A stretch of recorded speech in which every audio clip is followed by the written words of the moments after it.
Hello, hello. I hope everybody is doing good. Hey, oh, we got a self-care combo right out the gate. I just started screaming. Oh yeah, by the way, I finished this page. But everybody should stretch, should hydrate, be good to yourself.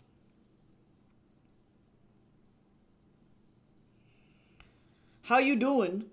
I gotta wait for my tea to cool down, or I guess stop peeing, I should say. I'm gonna maybe go and try and grab it in a little bit, and then I will hydrate. I'm drinking the Darius tea today, the Vampire King tea.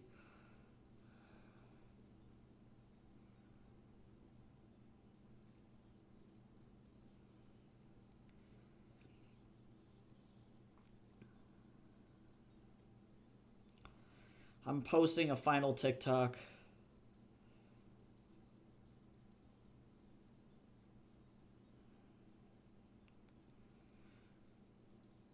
Oh my god.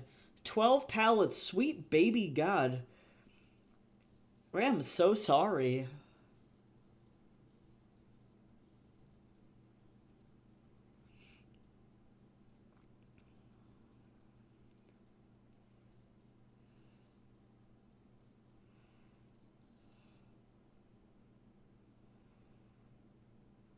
Okay, let's see.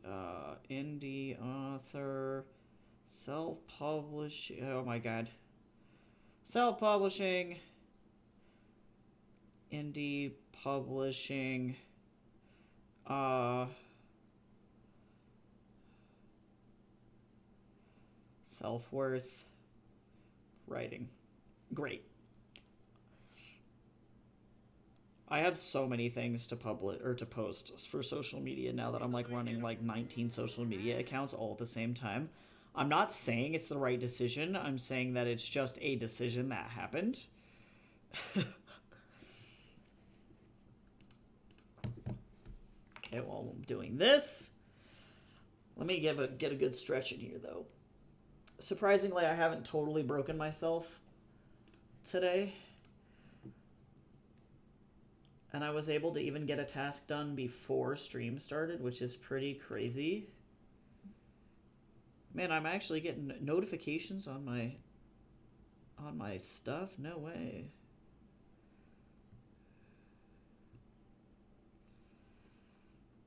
Okay, cool. Image, duplicate. Oh my god, we're creeping very close to like 250 pages. This is insanity, actually. Madness is all I have to say.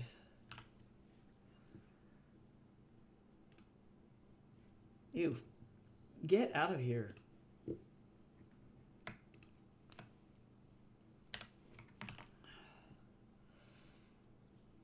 Oh, I forgot I have salted duck eggs in the fridge. I'm gonna have some in ramen. I'm sad I don't have any more pozole because that would be really ideal actually.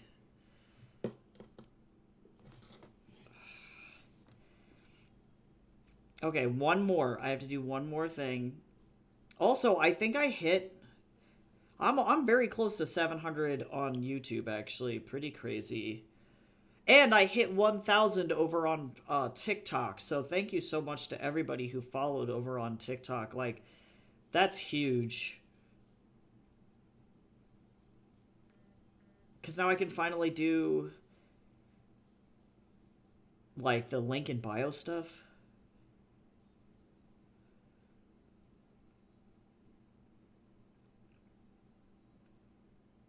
So, haha! That's all I gotta say.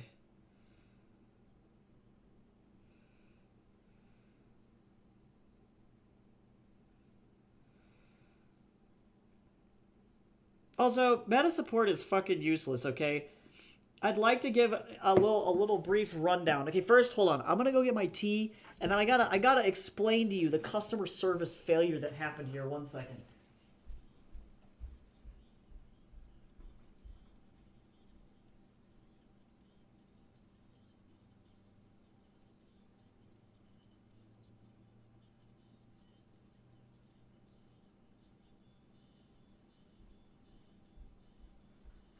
Okay, I have my tea, and now I can tell you the tea.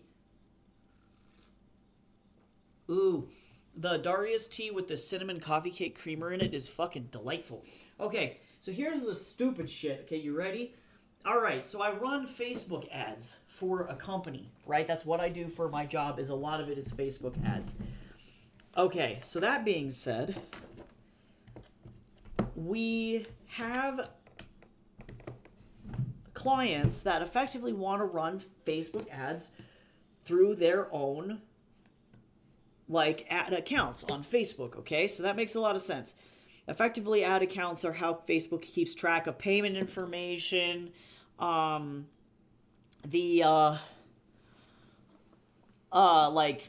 how many like campaigns you have, like all of that stuff, okay? So then we were trying to run campaigns through for an author through her own ad account. Every time I go to publish an ad, it tells me that the email isn't verified. This is the second time that this has happened to us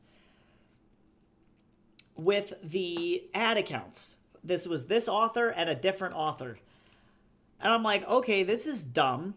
I don't know why this is happening, but let me see if Facebook will tell us the answer. The first time, they tried to tell us that the email wasn't verified, and then I was like, nope, the email is verified, so that's not the problem. Then they tried to tell us that there was a soft lock on the account, that Facebook will randomly, arbitrarily, to stop bots, put a soft lock of 48 hours on the account. I thought that this was bullshit, and that it was very likely that the customer service agent didn't know the answer and didn't want to waste his time on me. So I'm like, okay, that's fine. Eventually, we got that ad account to work. So now enter this lady's ad account, okay? Same thing is happening. I have been stuck in a back and forth with Meta support, and their final solution to this problem is we need your account information to log into your account. And I was like, by this point, I've just used a different ad account because I'm on a deadline to run this lady's ads. So you guys fucked up. And I told them that. I was like, I don't need support anymore because I've already figured it out. I had to use a different ad account because you guys were too fucking slow. And they were like, well, if you still want to give us the login information. I'm like, nah, y'all suck. Y'all had 5 days to figure this shit out. We got to get this lady's ads running now. Like, we don't have time to fucking dick around and wait for you guys. You little demons. You little Mark Zuckerberg demons. You little demons. Oh yeah, actually, before I do something super crazy, let me really quickly, hold on, I'm gonna order a proof to make sure my spine is not fucked up on these books. Because if I don't do this now, the Kickstarter is like done today.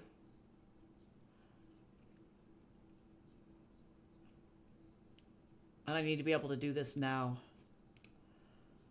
But yeah, so that's been my plight. That's been my suffering.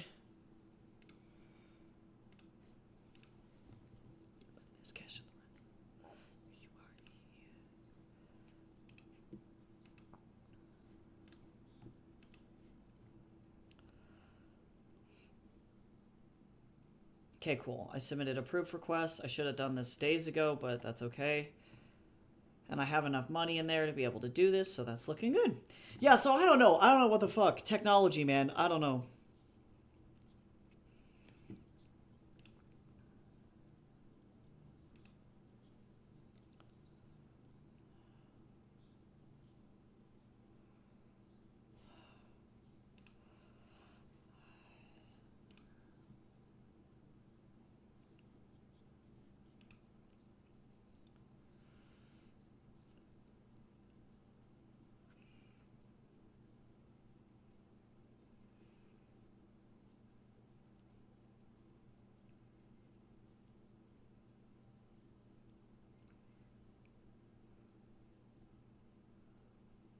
Okay, sure. Hello? Let me see. I'm looking at the page here.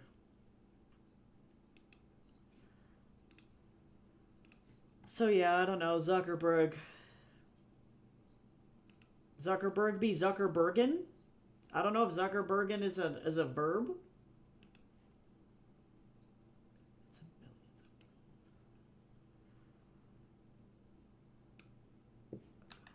Millions and millions and millions is kid. This is such a Leon track. Why are you taking forever? Oh, actually, it's because my computer is currently transferring like a million files. What I might do is, can I pause this? Yeah, I'm going to give this a pause here, and then that way it won't do that while we're trying to, like, work.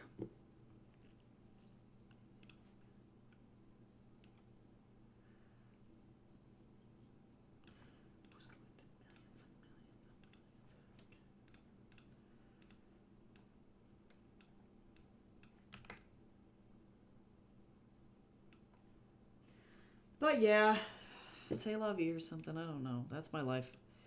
Nothing else really is going on. The Kickstarter is on its final 26 hours, so it's effectively got 1 day left. We're actually at 1,300 now, so we're really, really close to hitting that secondary stretch goal, or that like first stretch goal. So if we make it, dope. If we don't, say love you.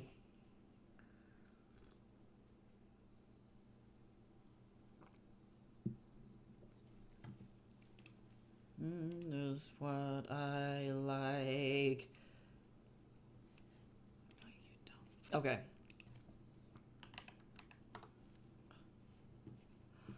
You're thinking up between my thighs. Sorry, I'm like fixing my mouse. There's like a bunch of weird shit stuck to it. Because I'm a nasty animal. I'm so hot, I know the taste. Hey, Tess, how are you? How you doing?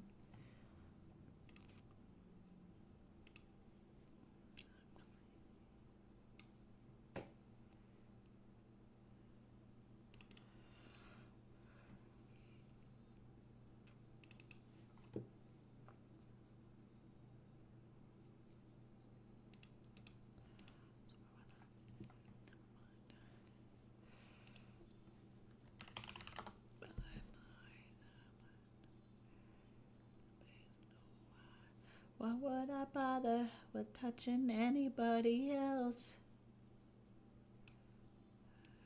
Let's see, ZULACT full.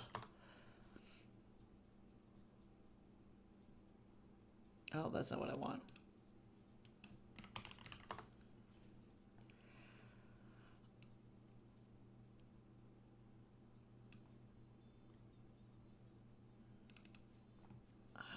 Okay.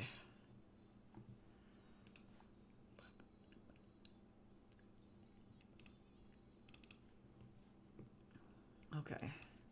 I need a camera. I haven't gotten no writing done since the start of the month. Oh, no. Uh-oh. Yeah, I skipped yesterday, so today I get to double up.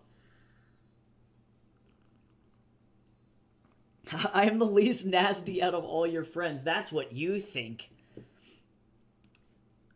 Just kidding, though. It's actually funny. I have to occasionally scrape weird stuff off the right mouse button only of my mouse. And I don't know what is going on with my fourth finger, because that's what sits on that mouse button. I don't know what's going on with that mouse, like that particular finger, that makes it so that that particular mouse button just gets nasty. I couldn't tell you.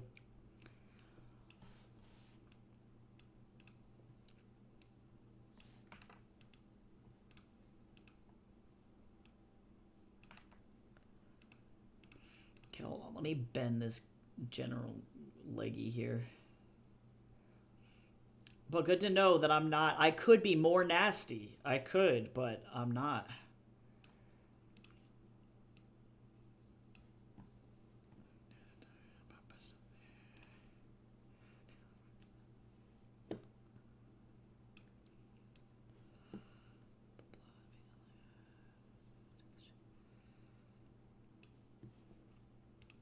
Let's see, is he touching her or is he... Hold on. I'm trying to figure out if he's... No. He's shushing himself.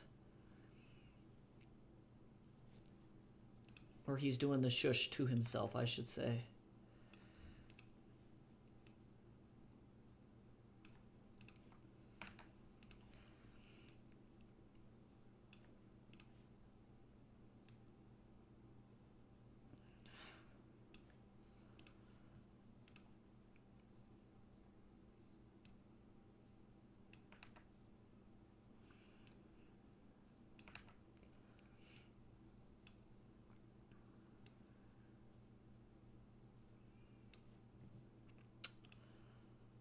I have made a mistake.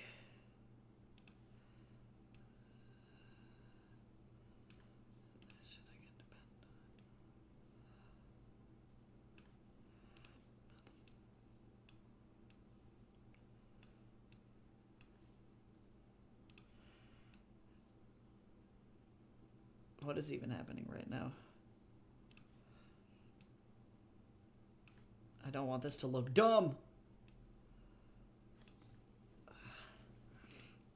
There we go.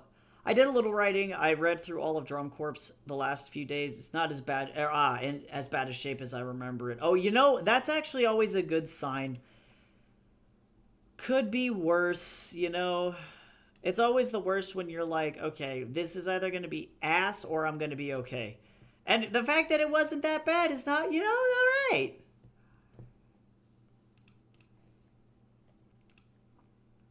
That's sometimes all you can ask.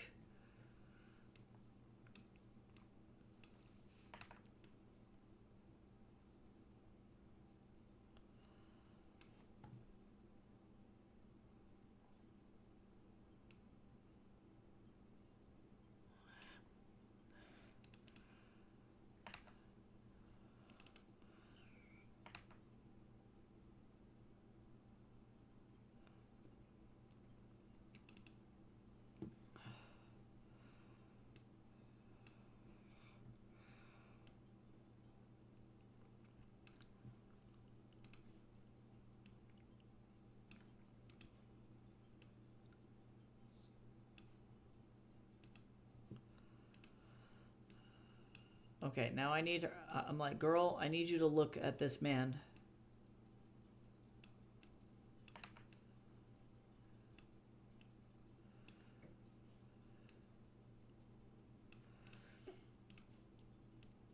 This is rough. This is rough. That's all I gotta say.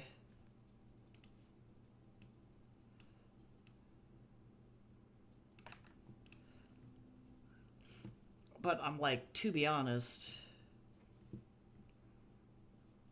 Actually, you know what? I take this back. I take this back. I'm fine.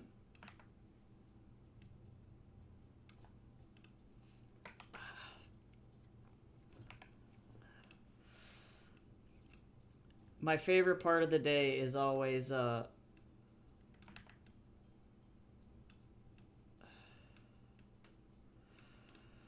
doing the planning here. That's all I have to say. We get to put him in bushes. There were a couple of world building things I ended up fixing, but overall it's a very solid story. Oh yeah, that's good though. I love that kind of inspiration. See, now if you need help figuring out how to sell that middle grade book, let me know. Because Brady, for me, tends to be my best seller every single convention I go to. I actually always either run out of that or my other larger, like, it's like a late middle grade, so it's instead of like 8 to 11, I like to put it at like 12 to 13. So it's like young adult or old middle grade, but that thing goes so I don't tend to have that much of an issue selling my middle grades, but it may be just kind of how you're marketing it or what you're like listing it as a sales pitch effectively. And that might be like literally all that needs to be tweaked.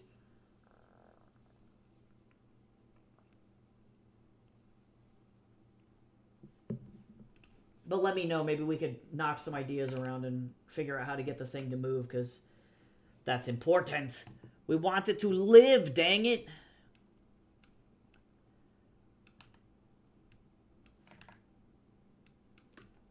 Okay, so that's fine.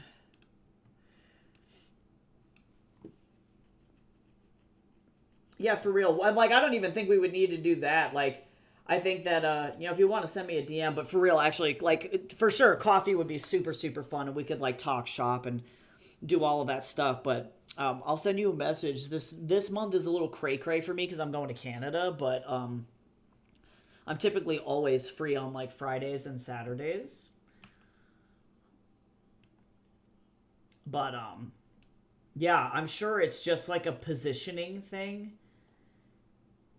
And the question is yeah, how do we position it so that way it succeeds?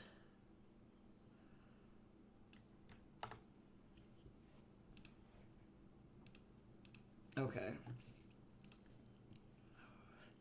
Now I need random people.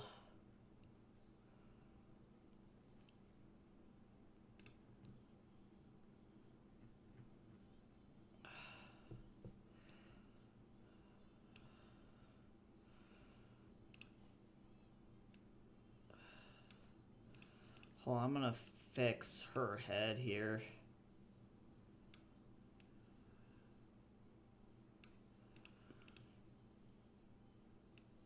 Yeah, I bet you if we can figure out like where your sticking point is, it's like if you have like any specific like points where it's like you just kind of lose people, you know what I mean? Because like I know sometimes when I'm selling books, you'll watch like people become completely dead-eyed, if that makes sense, where you're like going over a premise and then it's like, ooh, you know what I mean? Like you watch their eyes glaze over and you're like,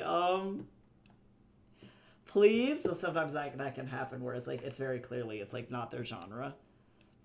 But yeah, so that's how you know that it can sell. Because if the agents thought that it was worth it, then that means we just have to think like an agent, right? We just gotta like market like an agent. And so figuring out how to just position it is going to be really what it like I think is the trick. Well, and see, I don't think that you should include it as a stretch goal. I think that you should include it as a bundle. I would create a tier for your Kickstarter that is the TC Duck bundle, and it includes both Spider Island and a copy of the previous book. And you get it maybe you get it for like $5 off, but I would say don't give it away for free. That way, people who are interested in Spider Island and like the way that your premise is for that book go, oh, well, I might want to just support this. And then you can also say, hey, and also you get right. And so you can start to layer these on. So maybe you layer on 2 other books. It's the TC Duck bundle, and you get 3 books for $10 off. And that's going to incentivize people to want to purchase your other titles. And then you can sell effectively kill 3 birds with 1 stone, so to speak. So I would consider doing that. And then, if you want to give away, an ebook version of it with your like newsletter or something later, do that.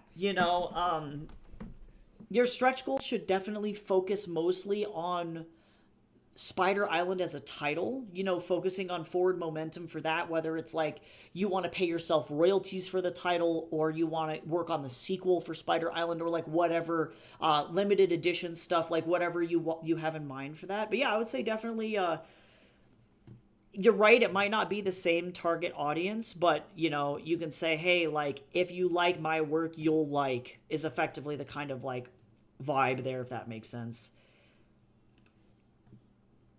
But coming up with like a good tagline for it is going to be huge, because then in your story you'll say things like, buy the book bundle, good for people who love X book and Y book. If you want all of my works in one place and support an indie author, get this bundle and you also get $10 off. So it's like you can kind of tweak it that way, if that makes sense.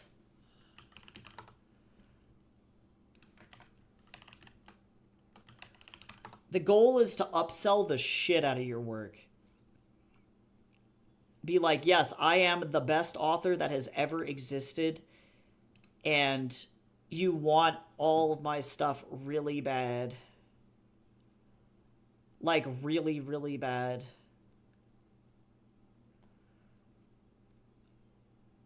Give them the FOMO of all FOMOs.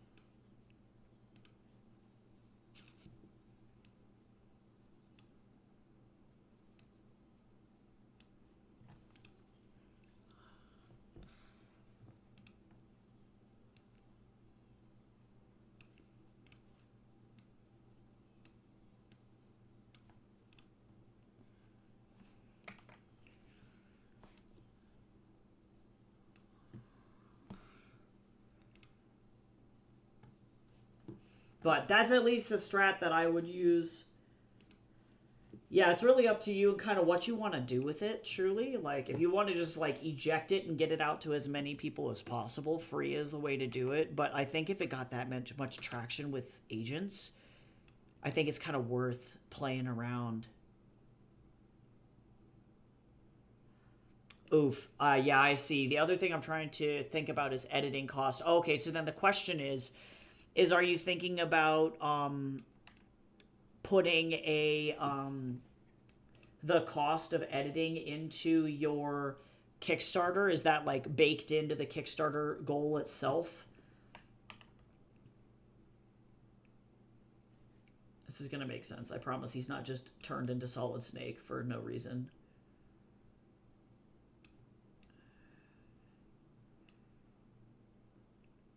Actually, you know what? I think I can come up with a better angle for this. Give me just a second here. We're going to actually turn her back on. We're going to actually turn this around. Actually, just kidding. Just kidding. Never mind. I'm full of lies. Full of lies.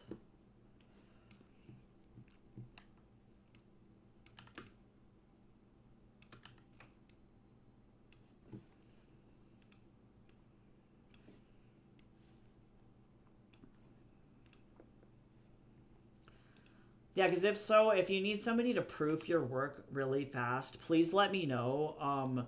Because right now, with Liminal House, I'm offering 50% off all of my editing services. Like,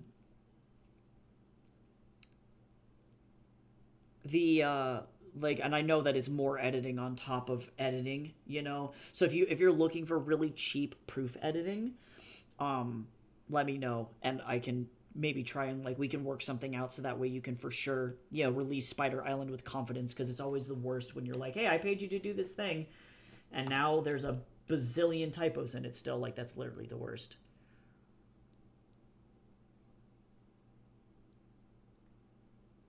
I would say if you need to run a Kickstarter for Drum Corps to pay for the editing, do it. It's just going to be very important to research other Kickstarters that are doing the same thing. Like, look at other middle grade Kickstarters who are doing well, most importantly doing well, who have met their like stretch goals and stuff, and then going from there. That's going to be the tricky bit. But I think you could do it. You just have to really like figure out like who's your audience. Like, I know for me, for Brady, I sell those books every single time by saying, if you like the Addams Family and a series of unfortunate events, you'll like Brady. And then it's just like boop, and then I'm able to just get people in immediately. And so really having that hook is very, very, very important. Oh, whoops, I realize I actually am a fool. And I did some silly Billy shit here.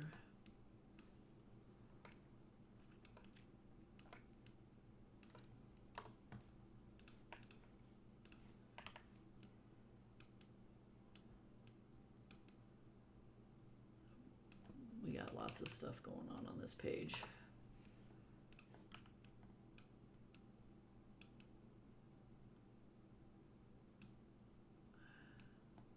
And actually, I might really like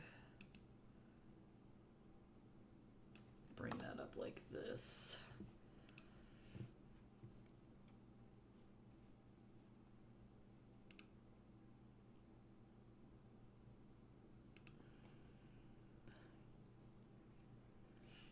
I realize I have an extra panel on this page and I am a silly and I forgot it.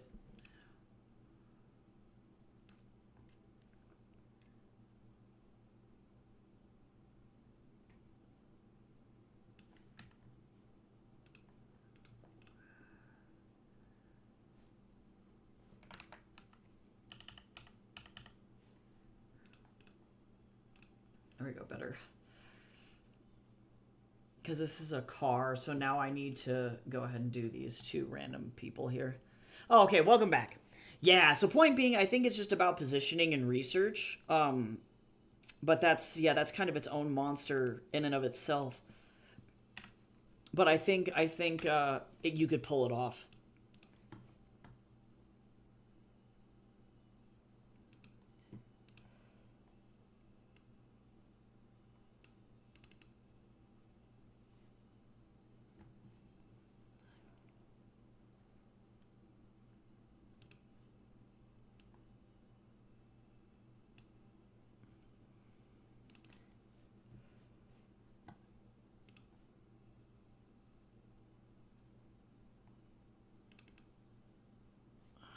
Let's see.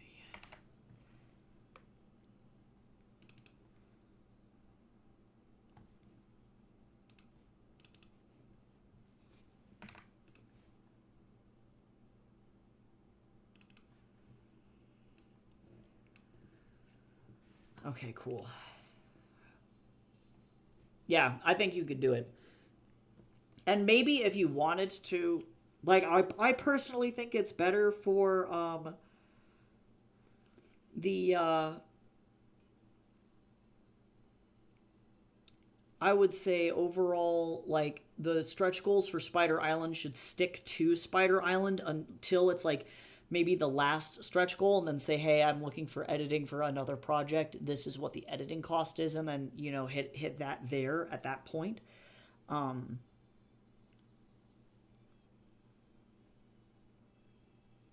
But like all in all, yeah, keeping it exclusive to that. But yeah, that's a total like ball drop on the editor. But yeah, if you need editing services, please feel free to send me a DM. Because I have like one slot open for November and then 3 for December, and then everything is like 50% off. So I'm really trying to like make sure people can get some services early on that are affordable. Oh yeah, and then the last stretch goal is audio is super good. And then if you don't hit the audio as a stretch goal, I've had a lot of success of doing audiobook Kickstarters. So even if you don't meet that stretch goal, you can still crowdsource it later, you know? That's not a bad idea at all. Okay, that's not what I want. I need to actually focus here on the, hold on. I need to figure out what is...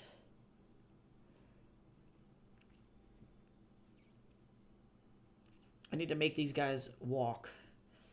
You know that moment when you're like, walk, you fool? That's me.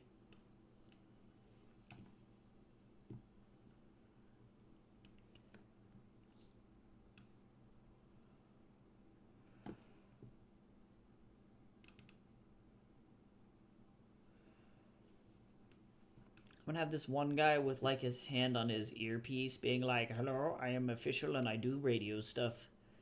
It's me, official security man, doing security things on this property. I do the security.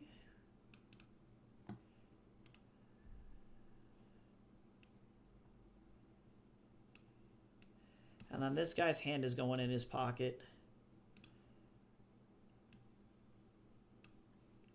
Or maybe he has a gun. I don't know. Guns are cool. That seems like a real thing that somebody would do.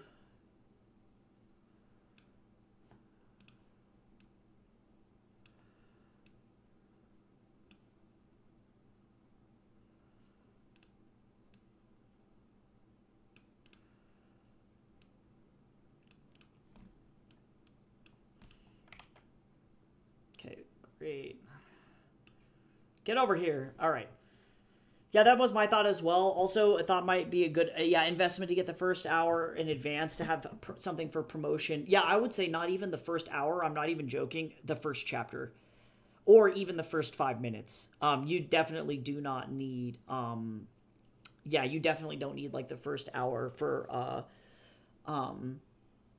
that kind of stuff. But you're right though, having audio for like certain things like Facebook ads, if you plan on doing that down the road, for video ads, very useful. It's just like a multimedia experience, and people really like to hear that the book is like professional quality effectively, you know, like that's definitely not a bad idea at all. Plus it's cool.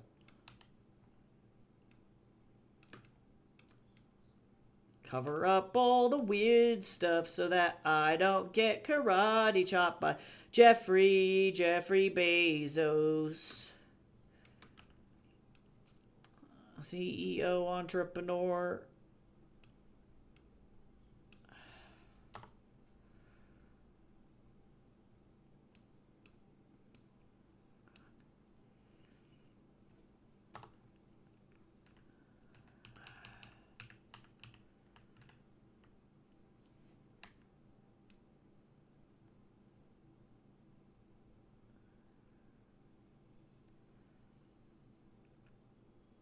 Yeah, sure.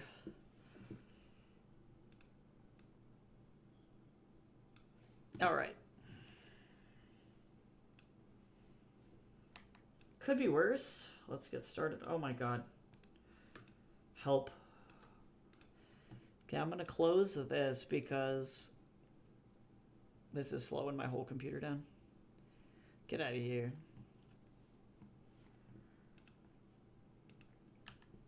Yeah, no, I think you're gonna do okay. Yeah, and if you need literally any help with anything, please DM me. Um, I can tell you if your budget is like too high based on your social following or like things like that, or like let you know what the chances of success are.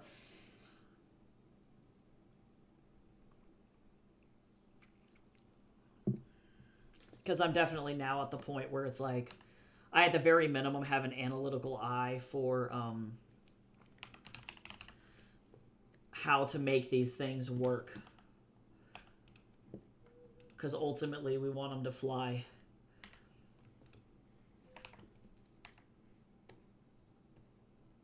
Time to put these guys in a bush.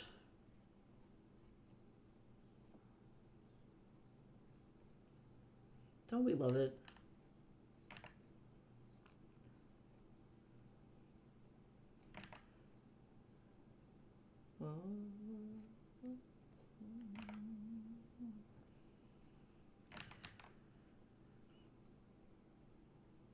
Now you're gonna do the fact that you're thinking about this shit like now and your book doesn't come out until next year is a very good thing, truly.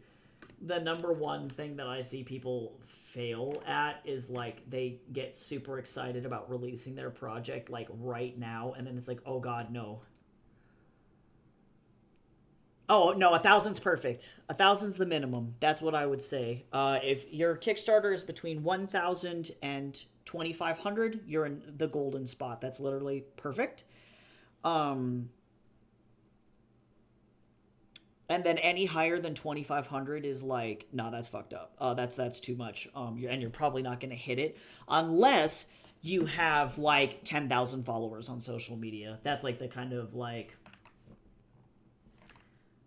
give or take like situation here. Is it's like how many people do you have on social media and what can you leverage? But if you're an author that has a relatively low social media following, 1,000 is perfect.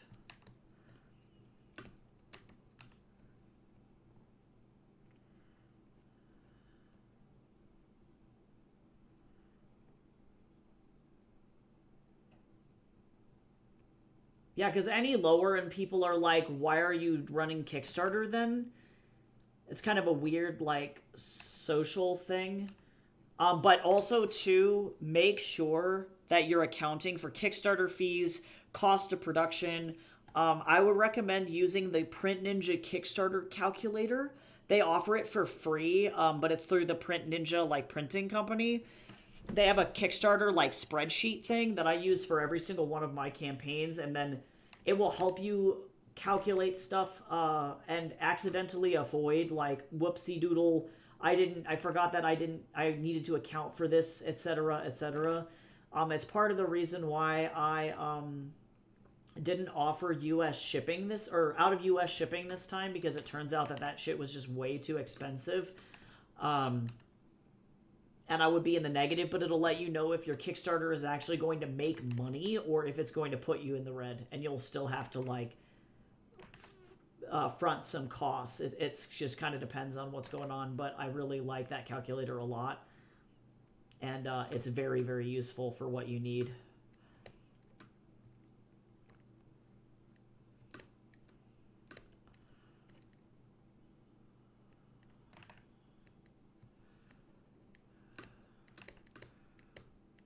I'd recommend that.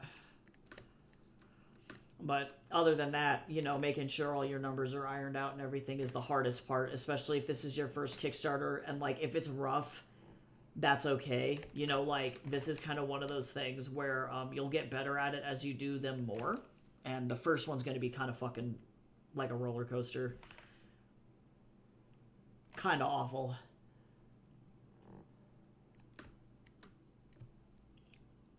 Blurb request. Yeah, let me know if you want one, because I will do that. I'll have to put that on my. I'll bump up Spider Island onto my, like, TBR up to the top if that's the case. But please let me do that, or let me know.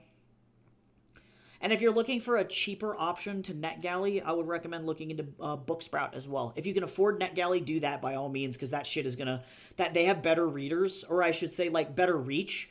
But if you're looking for a you know, a cheaper option, Booksprout's pretty fucking good.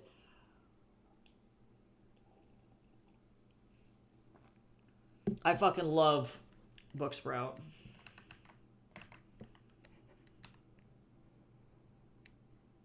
Those guys are very nice, and most importantly, none of them over there called me any slurs or anything, so I'm always down for people not calling their authors slurs. Oh, yeah, no, I gotcha. Yeah, let me, I'll bump it up, and then I'll plan on doing that officially. And then, you said that this one is a thriller, right?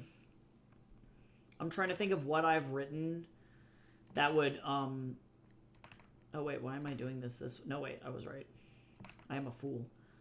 I'm trying to think of what I've written that would give it the most, like, it's like clearly kind of a comp title out of all of the stuff I've written, and it's probably still going to be King of Dust regardless, but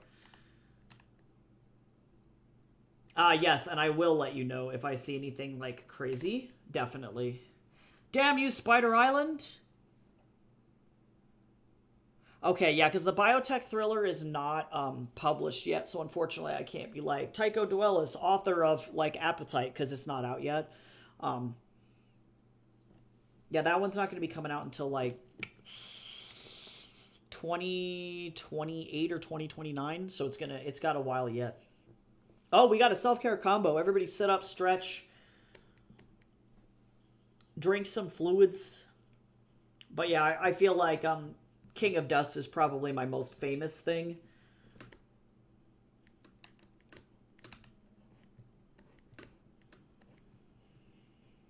Don't be shrimping, guys. I'm terrified, a blossom in the moonlight. I'm terrifying. But yeah, totally. I'll get on that so that way we can get you at least one. That's a guaranteed one. And then you know you'll have cues too, which is good.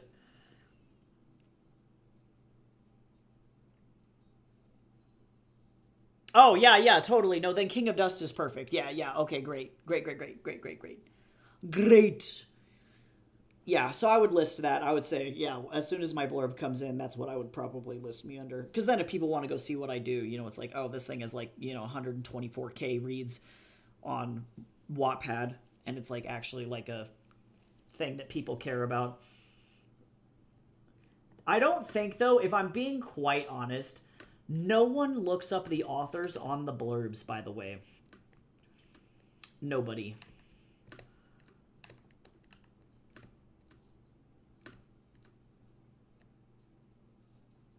Yeah, so at least there you go. So at least you got 3. That's your 3, which is a really great way to go. So unless there's like an author, like a higher profile author that you'd like, send out those blurb requests. But yeah, know that you got a couple in your back pocket.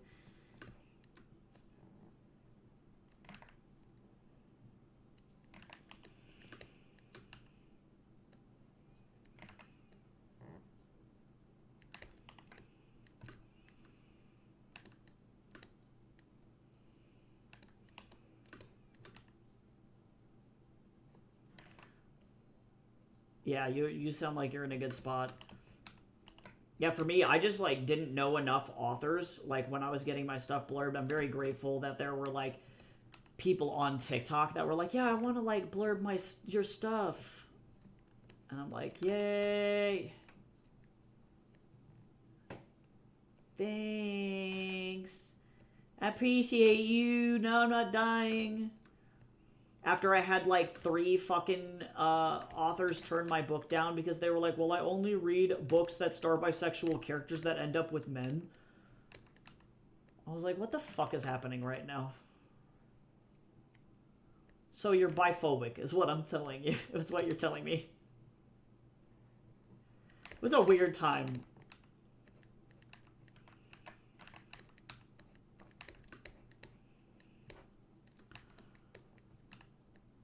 I'm like, this is confusing. But yeah, you sound like you got a great list, so that's good.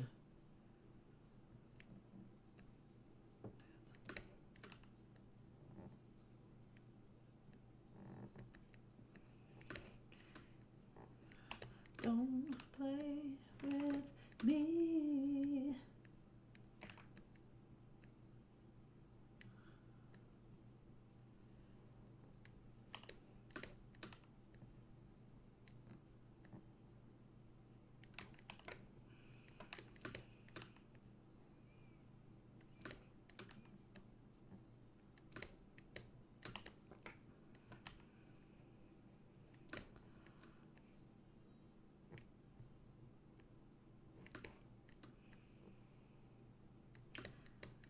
Yeah, no, you're gonna do great. I have a feeling in my butt. I just watched another one of my friends who was very nervous about their Kickstarter. Actually, speaking of which, I'll take a little bit of a moment to shout out their Kickstarter as well. They are in my Discord.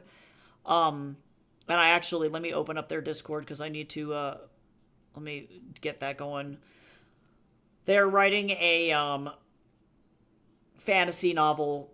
This is called Law of the Dragons. It's a sequel, I believe. And their goal was $550, and they blasted through it. They're now at like 3,000.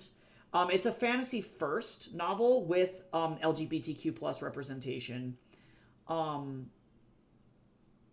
obviously their illustrations, they're very talented as an illustrator. Very beautiful stuff. So if you like fantasy, I definitely would shout out this person there. Lumaris is so nice. And also too, the art is beautiful. So, but we can see here the reason that this is getting so much traction, and I'm not saying that it's definitely not because, one, their art is very good, and two, obviously, they got on Project We Love, because it got backed so quickly. Okay, so this is huge. If we can figure out how to do this for everybody, this is what we need, because that's going to be what gets people here, right? Huge. But this is huge. And it's LGBTQ plus here and this. So if you have romance representation in your work, framing it in that way is probably for the best. Oh, this is actually their first book. I'm full of lies. I knew that they were working on their second one, but this is But it's high fantasy romance. Think Dragonlance and Mercedes Lackey Depth with romance. This is critical. So they have done comp titles, they've done LGBT stuff, they've done what romance it contains, etc. Now, I've noticed that romances do much, much, much better on Kickstarter than literally any other genre. So, as in my case, I've never had one of my Kickstarters be a project we love ever. And it's because I typically don't write romance, so I'm very curious to see how that goes. I'm planning on, like, for, my publishing house focusing mostly on speculative fiction, which a lot of people don't seem to understand what it is. Like, they assume it's only science fiction. But that's not true. Speculative fiction is literally all three genres. Fantasy is a major subgenre of the broader category of speculative fiction. So it's like horror, science fiction, fantasy, alternate history, and dystopian. Like, those are the core five. Like, so that being said, if it's got romance in it, cool. Superhero fiction, magic realism, paranormal, like all of those fall, urban fantasy, all of those, gothic fiction even, and utopian fiction too, not to fucking throw utopian fiction under the bus. But yeah, I think people get confused and they don't understand. They think it's just science fiction, and it's like, that's not the case there.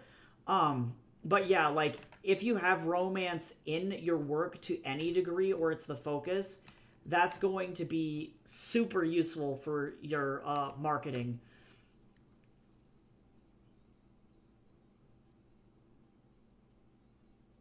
Yeah, no, valid. That's me too, Tess. I have massive problems for me as like a demisexual person, just in general, and also too because I have a history of fucking middle grade. I write like a lot of children's fiction. Fucking 10-year-olds aren't thinking about that kind of shit. Like I know Brady, Brady and Kara's relationship focuses mostly on the fact that they are friends first.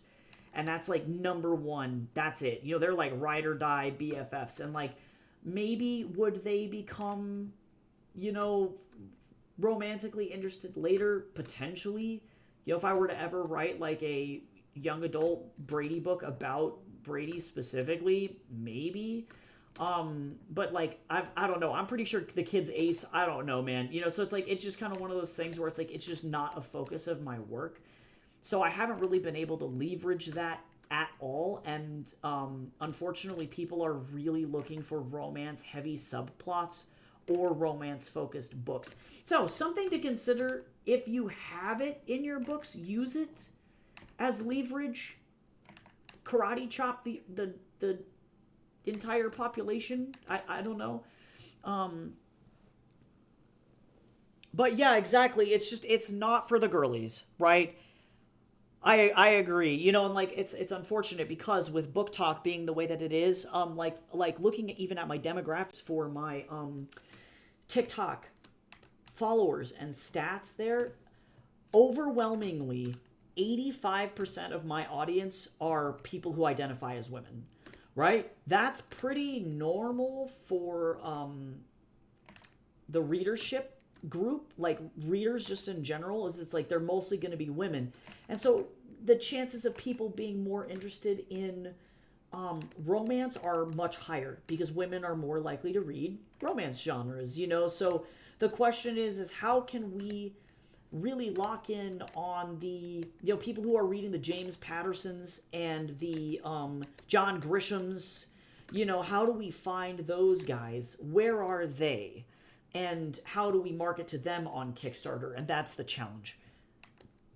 It's really fucking difficult. That's the main like drag there. And it's rough, but I think we can do it. It's just again about positioning and making sure people know what they're signing up for before they become invested in the book. Because also too, I've seen, like, I mean, obviously you don't want another Audra Winter situation, where you have a situation of somebody advertising that they have this book that's obviously clearly super low quality and not edited in any way, shape, or form. But also, too, that you have, well, it's time to feed the Snorlax. But also, too, you have the added issue of, like, I've seen people doing what I would call, like, romance baiting. Where, you know, clearly for, like, Lumaris, their work, it centralizes around the relationship between these two men and the interpersonal journey that they go on through their book, which is great. We want that. That's very nice. Very good. But the other catch is that I've seen other authors doing this, and this is not good, where they don't have romance-centric stuff in their work. And then what they end up doing is that they're like, yeah, there's this, like, LGBT romance that's going on, and it's crazy, and that's going on throughout the book. And then when the readers pick it up, they're like, oh, this is not an important part of the plot at all. Oh yeah, Amazon ads are powerful as fuck. I can teach you how to do that too. If you ever want to hire me to do some fucking Amazon ads for you, let me fucking tell you. That's like 90% of my job. Yes, please send him a message.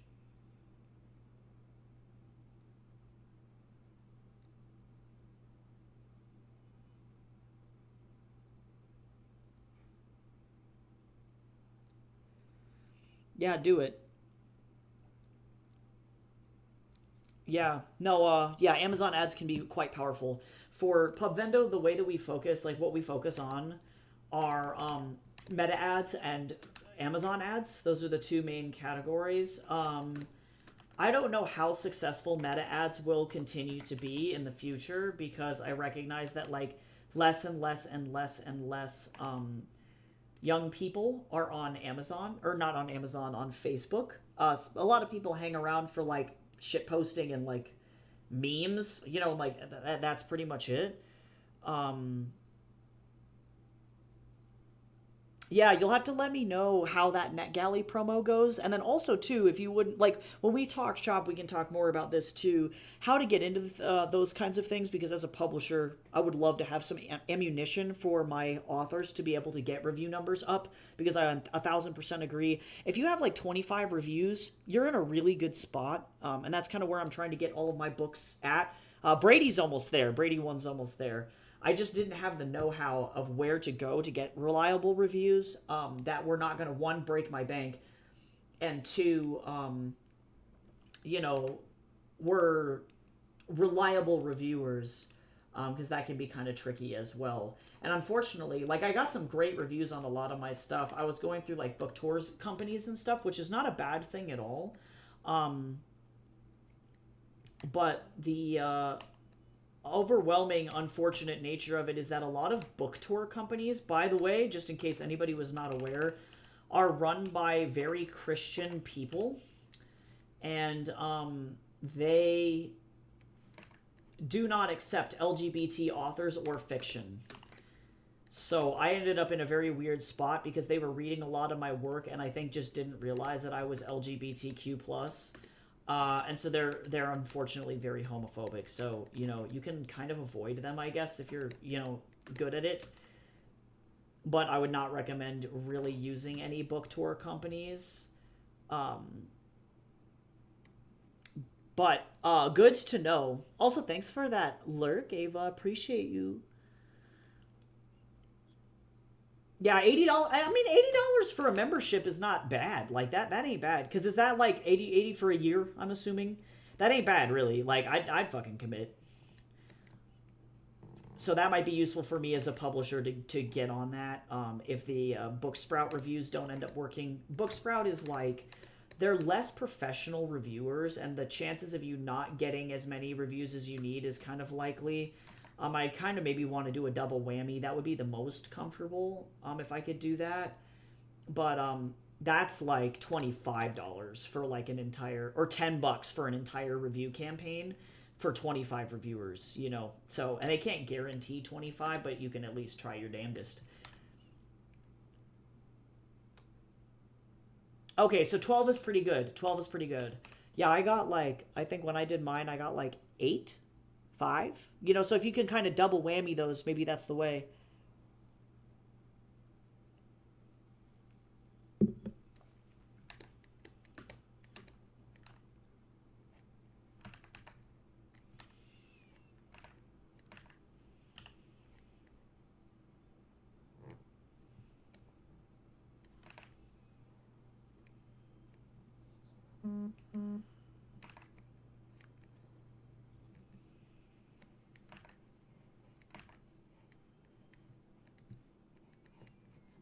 I love drawing her eyes. She's got such pretty eyes.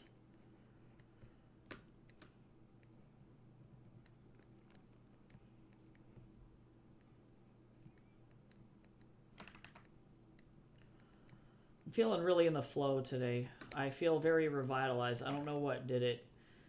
Probably because I'm not burnt out. I fucking played Pokemon yesterday for like the majority of the day. We ran errands, all that good shit. So maybe I'm feeling just extra productive.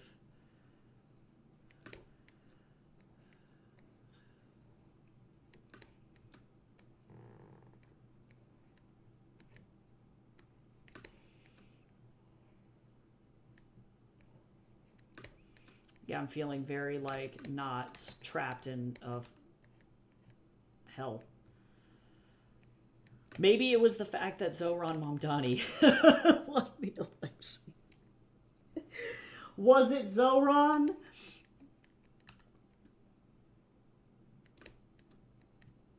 I don't live in New York, but boy howdy. I want to bust out the wine.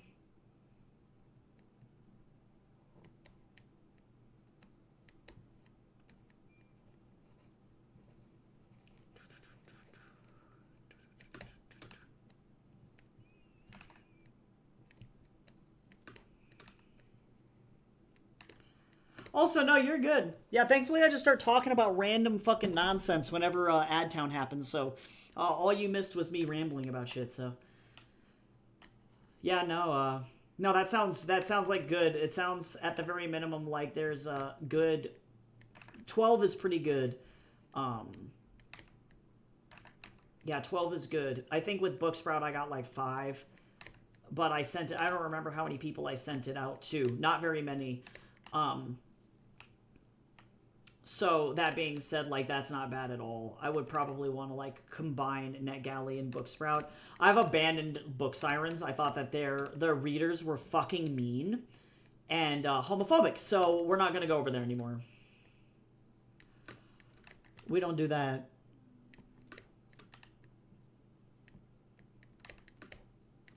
Yeah, we don't do that.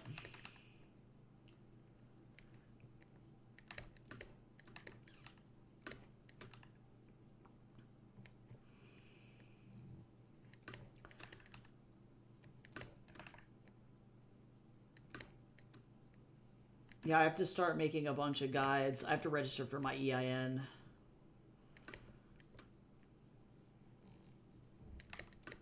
That's my next step is taxes. Oh, yeah, no, totally, yeah. Well, and sometimes if you know the market, you know the market. And you're right, though. Like, I mean, I was talking with, it was, I don't know, do you know Lena? I don't know if you know Lena. Lena writes science fiction and dinosaurs. Lena's fucking amazing.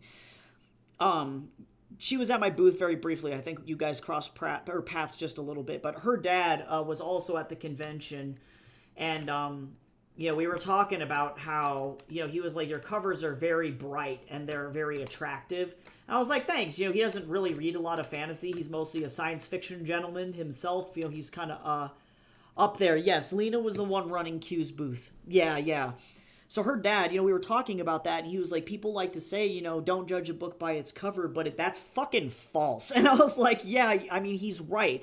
People do judge books by their cover, and if you cannot catch somebody with that cover right away, you know, and on NetGalley, that's even more so insanely true, because you're having to compete with Big 5 publishers and their books, you know.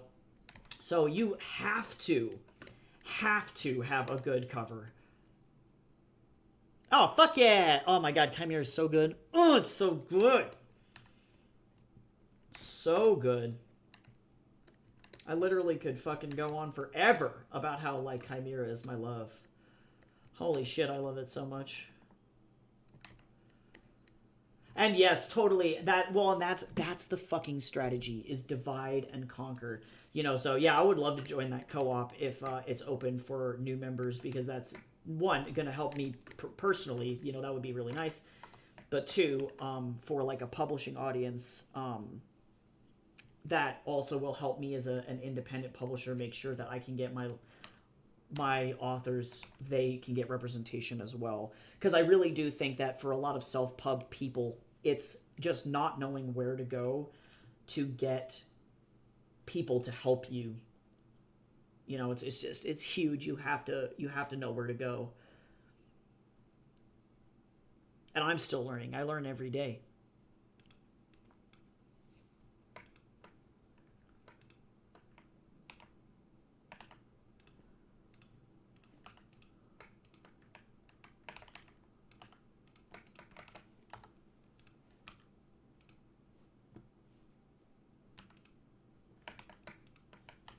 Yeah. No, it's fucking difficult. It ain't easy.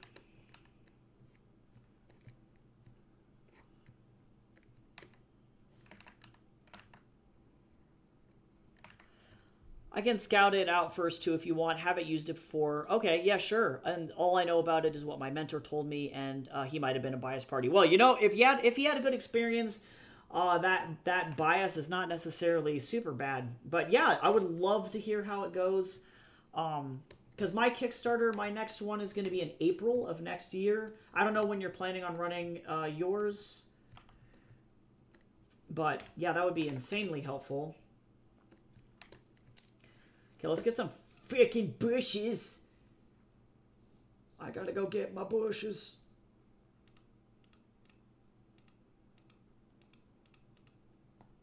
Where are my bushes?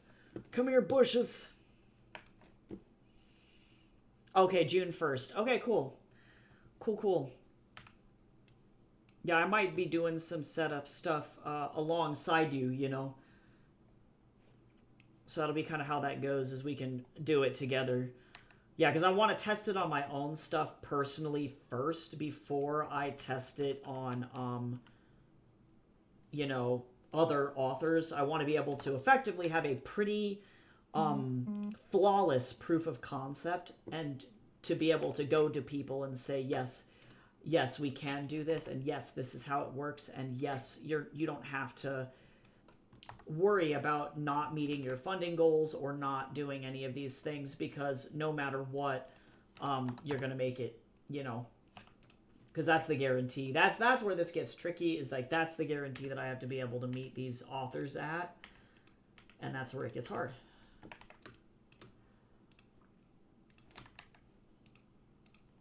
Because to some extent, it is a results-based delivery, which is interesting, but...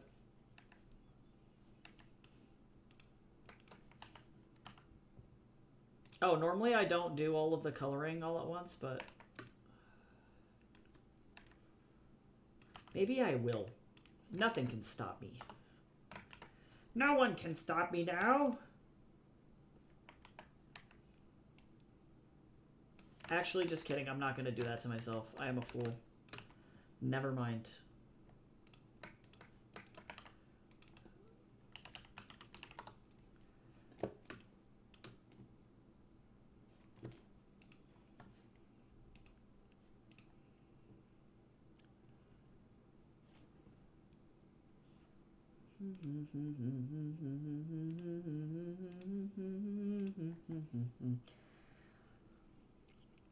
Yeah, the book release technically is in October, but I like to kickstart around like 4-ish months beforehand.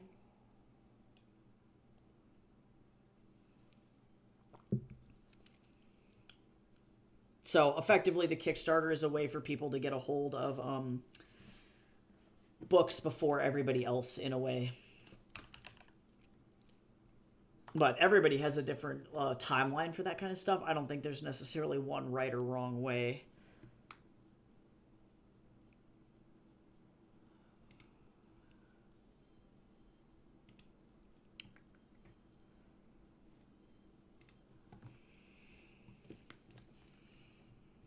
Alright, let's draw some random dudes in sunglasses. Let me see.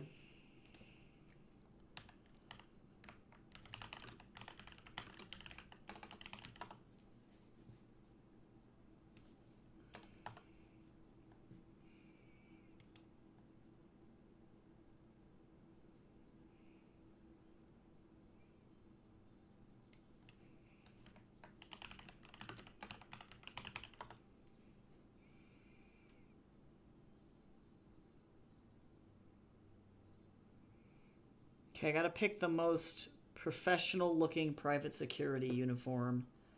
Oh, this guy looks good. I like his hat.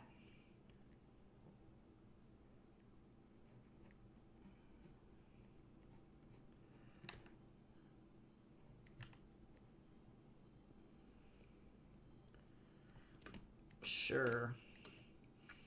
Did I want to draw a hat? Absolutely, I did not.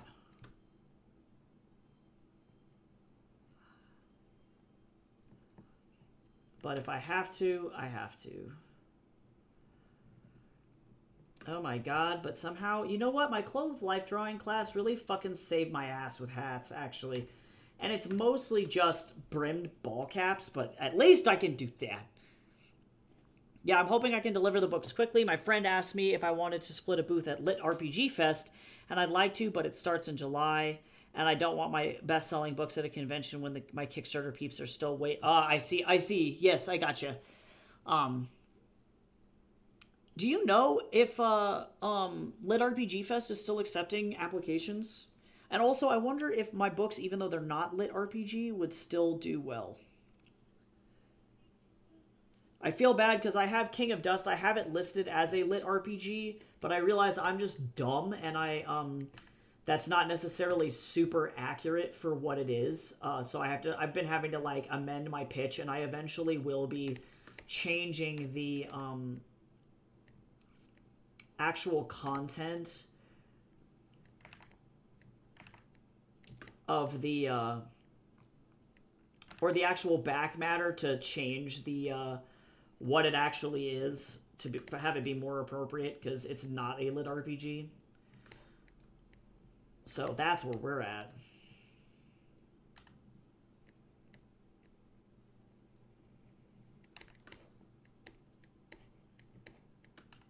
Actually, you know what? I'm not going to make these guys' uniforms really that complicated. But I am going to give them like a little like earpiece here that clearly goes down into a radio.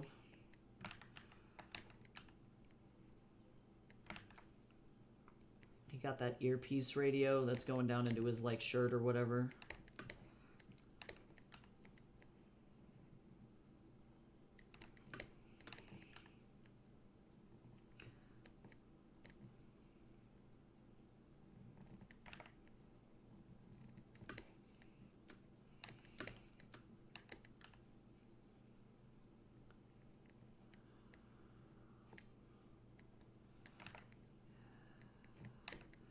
Definitely curious.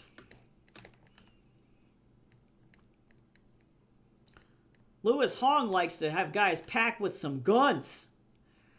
That's all I gotta say. This guy be packing.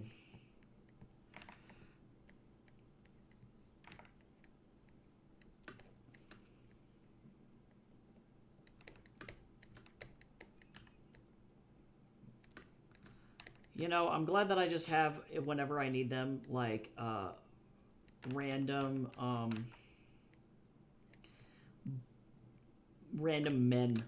male models that I've made for other projects over the, like, course of forever. I can be like, behold! A random man!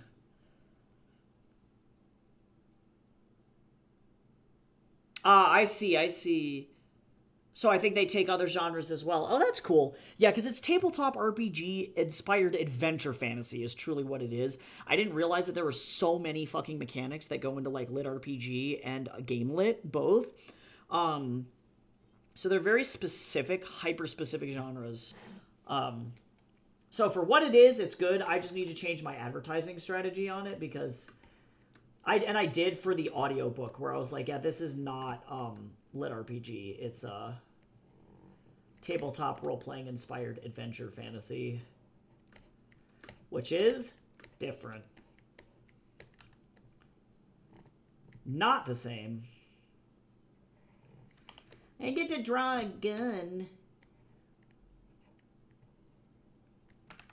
Let me see here. Hold on.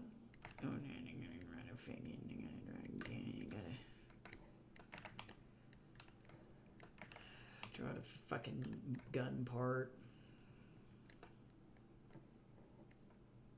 It's a little bit of a long barrel on that. Let me look at it. Look it up. Let's see. Standard Glock. What am I looking at here? Oh yeah, the barrel's way too long. That's okay. That's what I thought. I was like, hold on, this is long. It's cause it was. Modern Glocks are so ugly. Oh, no, that's too short. That's okay. We can go like this. Boy howdy. Boy howdy do we love a good old Glockaroni. A Glockaroni macaroni, you know? Got little sights on it. It's got like there's the safety. I don't need to do too much detail here because people can see it's a Glock. That's a gun. it's fine. It's good enough.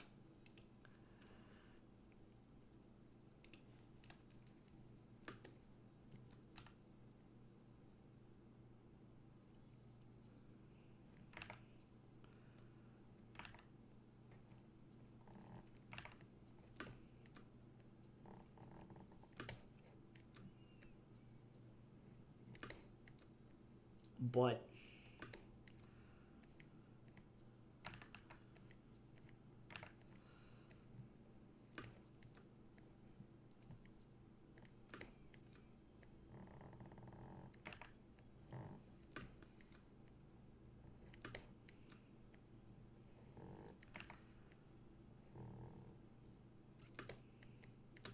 woo, you,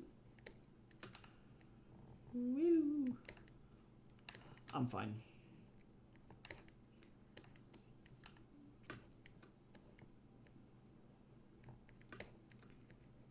Am I, though, actually? Am I?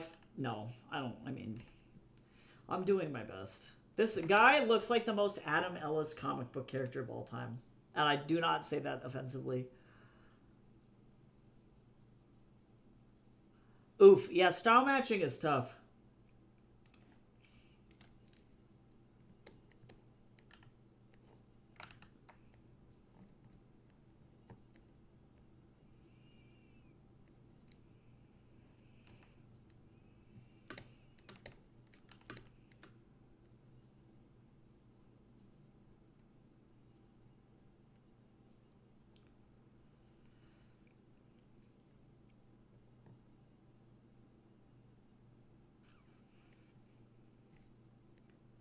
That's hard shit.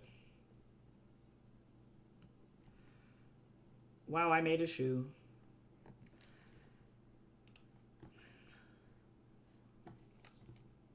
Actually, do I want to bring...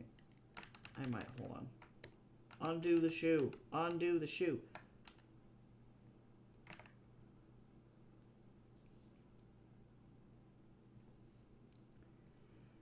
Boy, howdy.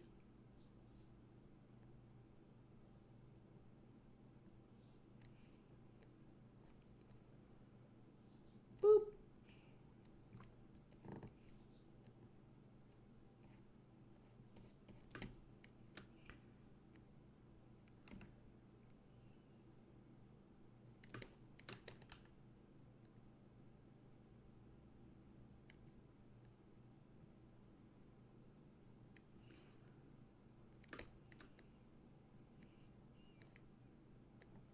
Boop. Beep, boop, beep. Boop.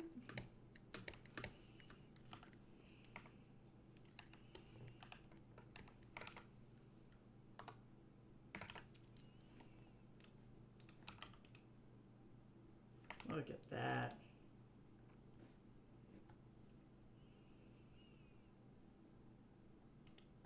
I just realized with the complexity of my... Oh, there's a fucking thing that's going on here.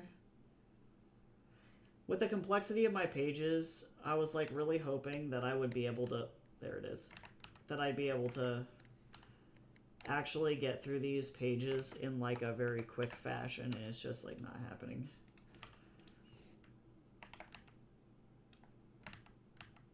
Oops.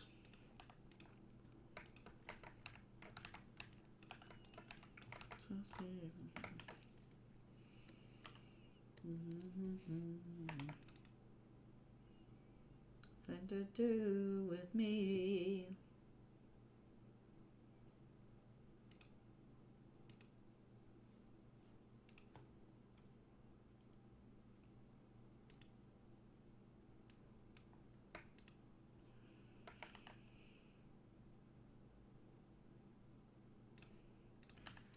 All right, let's get his friend.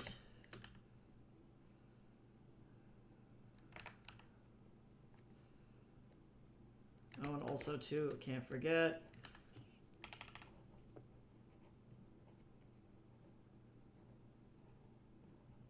His little glasses. His little sunglasses.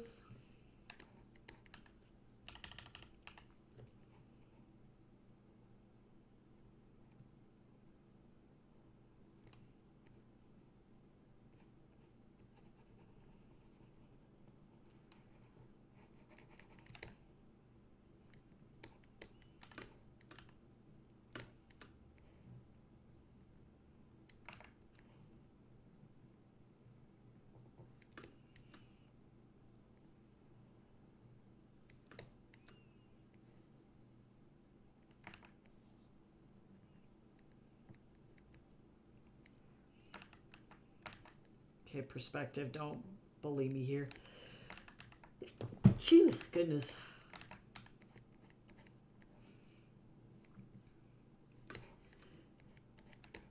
Phew, God.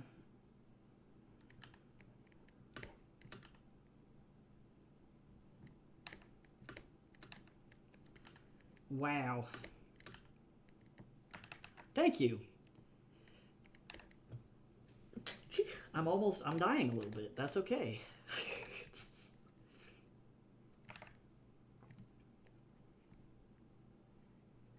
I like these two very uniform security guard guys. They're like exactly the same. Just kidding. No, they're not.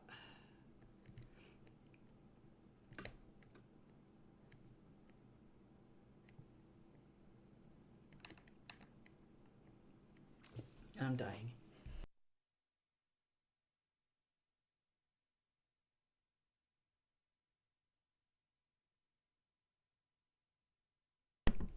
Okay, I'm fine now. Everything is okay.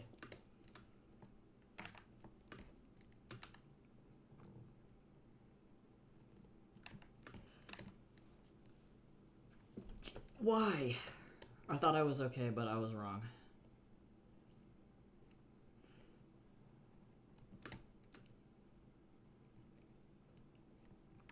I would really love to know why. Be able to finish. Gosh, I hate having allergies, y'all. And you'd think it would be done by now, but as long as there's like still stuff like blowing around outside, I'm never free.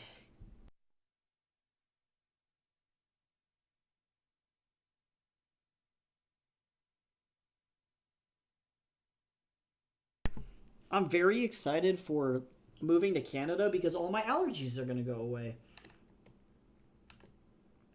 And that's honestly maybe one of the motivating factors for me to go.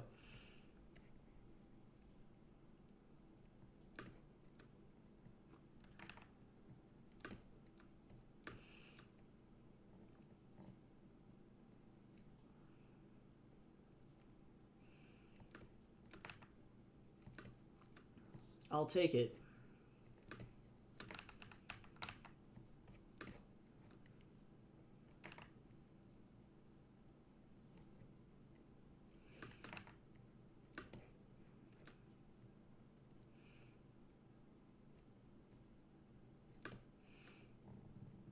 I would love to not have any allergies and just be like free of sin.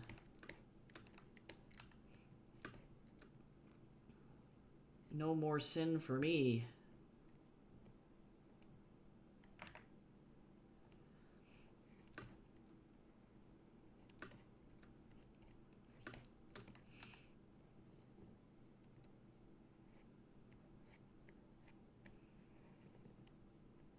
Chances of these guys turning into demons randomly? 100%.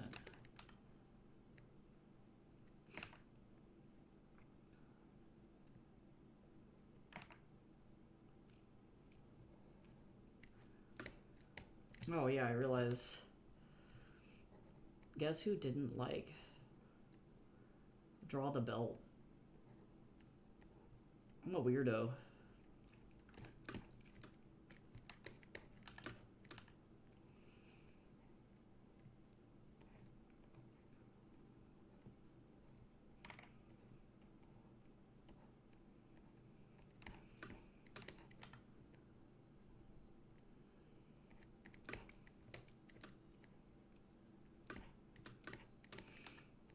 But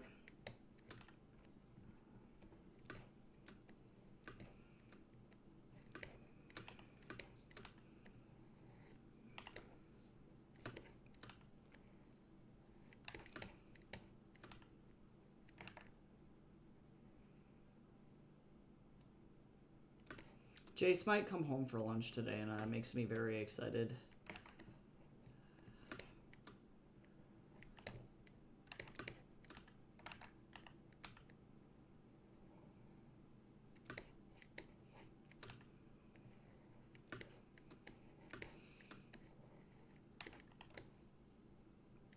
And then tonight we're making crab cakes, which is also very exciting.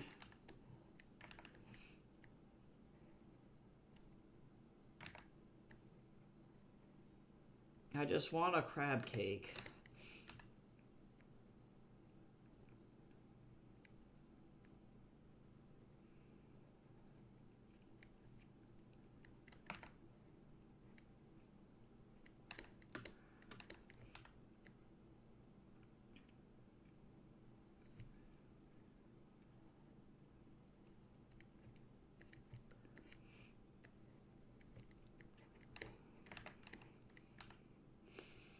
Ooh, a pot roast sounds so good, though. It's like the perfect time of year for a pot roast, too. There's just something about fall time where it's like, literally, give me this little pot roast, man.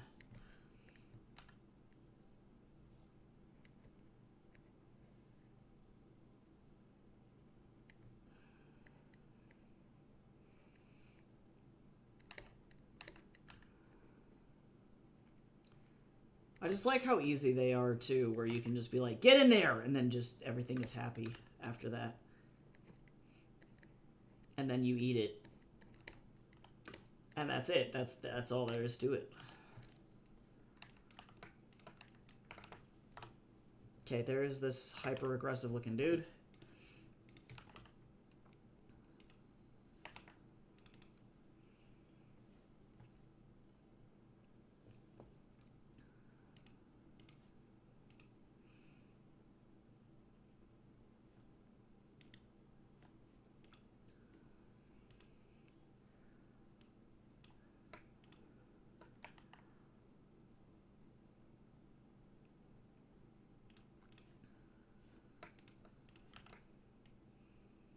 I love the beauty of being able to actually just move people around. Okay. So now I need... I don't want to worry about this at the end.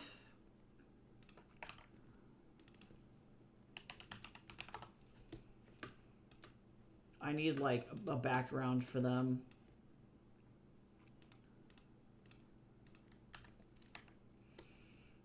Do I want to do a broken panel here? But I don't think I do.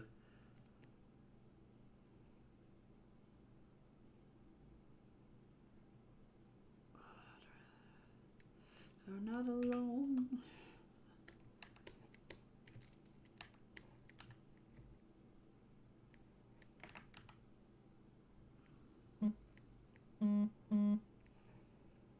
also forgot to announce that if you have not had a snack yet, please do, because that's important. Consume food. Please eat. I had a bagel this morning and a glass of milk, but I'm about to go and get maybe some like nuts or something.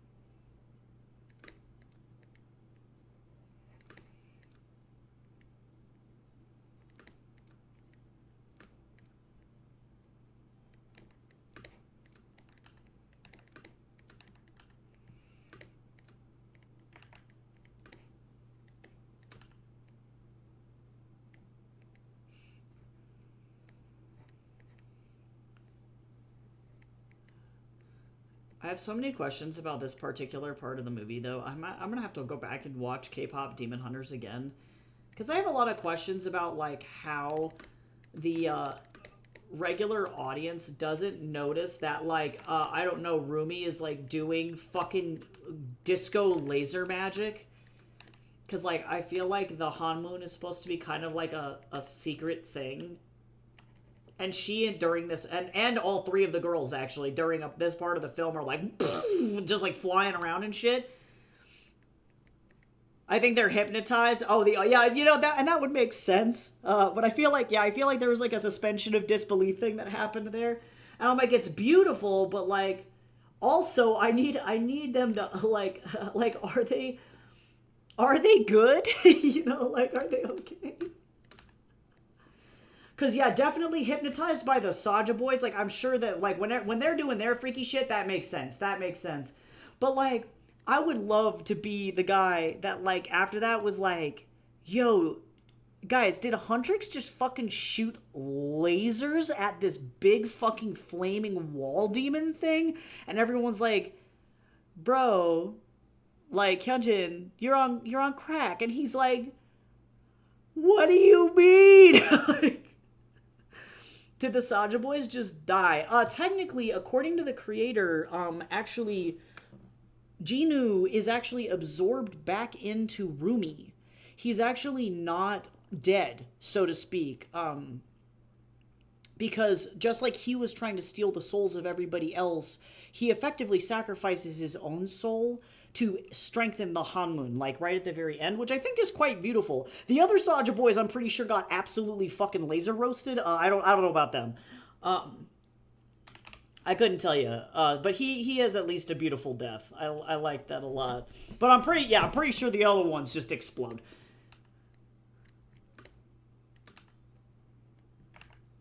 They go back to being crusty little demons.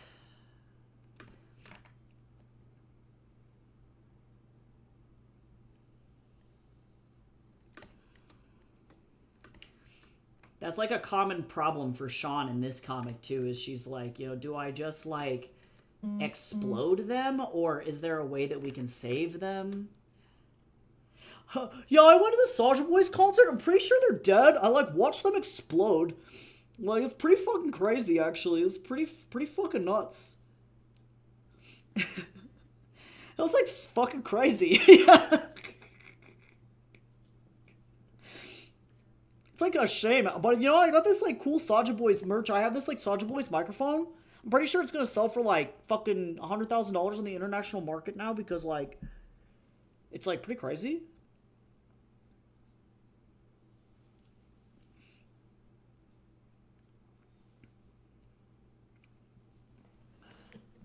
I'm pretty sure it's considered limited edition now, so I'm just gonna, like, try and sell it on, like, Mercari. Yeah, I have a lot of questions. I'm glad that this is what we're talking about. Yeah, and some suspension of disbelief is fine, but I do have questions about that. And, like, I'm not even mad. Like, if they thought that they showed up to the best laser light show of their life, good for them. Good for them.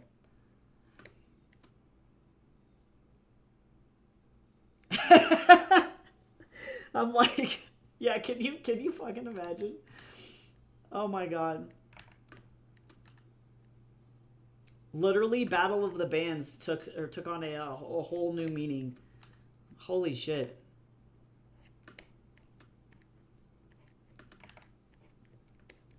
I'm pretty sure that's the plot of the game Brutal Legend. No, I'm just kidding. But also, am I?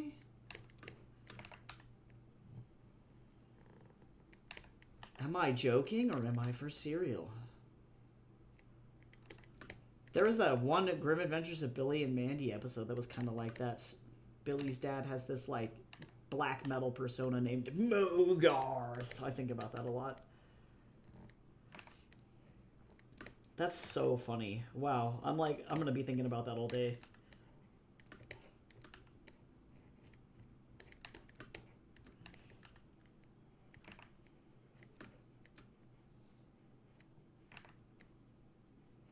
Yeah, that's tough because I know some universes when they're dealing with like East Asian myth, like in Journey to the West, or like by proxy then my adaptation as well, everybody knows that demons exist, so there's not really that problem. Like when somebody, like a homeless person for example, turns into a demon because of addiction or something, everybody's like, oh yeah, that was just, it was only a matter of time before that happened, you know, like this is why we don't hire demons, this is why we don't give them jobs, they're awful, we don't like them, you know, like they have all these preconceived like perceptions of demons, and like they're just unfortunately a fact of life. It's just kind of one of those things.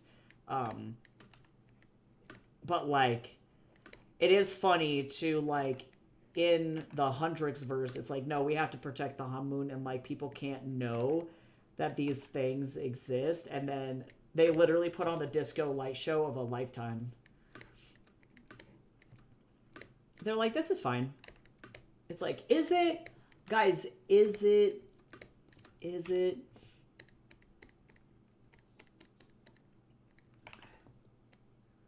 Well, then even their manager doesn't know. Like, I'd be telling Bobby, you know, I'd be like, sorry, dude. Like, I hate to break your like perception of reality, but like, we got the Han Moon. And then he'd be like, this, I feel like there is so much more pressure for me as a manager right now to be doing all of the stuff that I'm doing. But also, you know, I'm glad that I can keep people from, like, exploding. I don't know.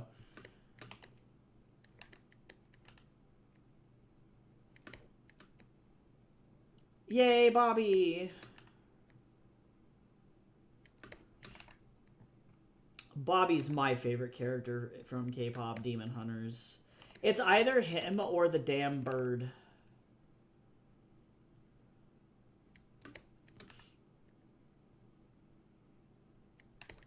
I just like how it was a fact of life that this bird just keeps taking those hats. That's funny to me. Little klepto bird. That's some silly Billy shit.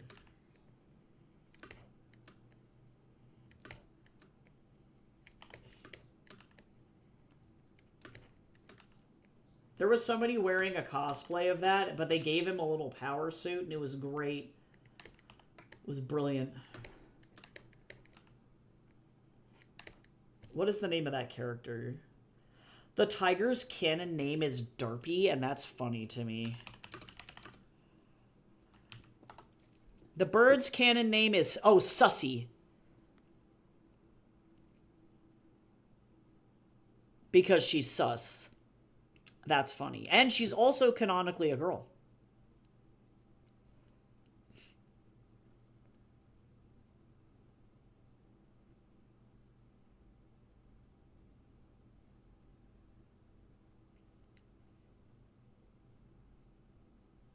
Yeah, Sussy and Derpy.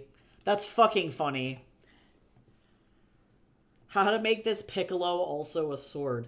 I'm pretty sure Piccolos act as sonic weapons.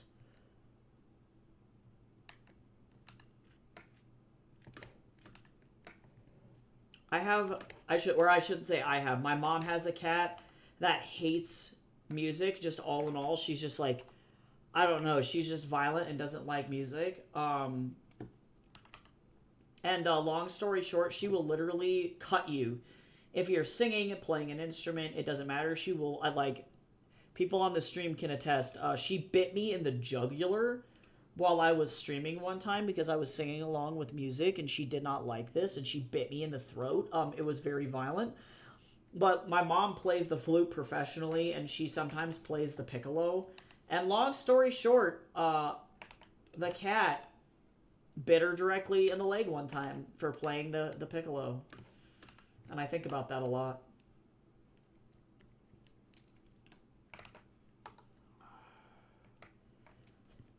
She was like, eat it. But yeah, piccolos are rough.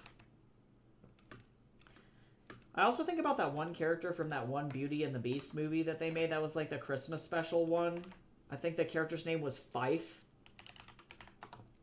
And he was, like, I guess he was technically a Fife, but like...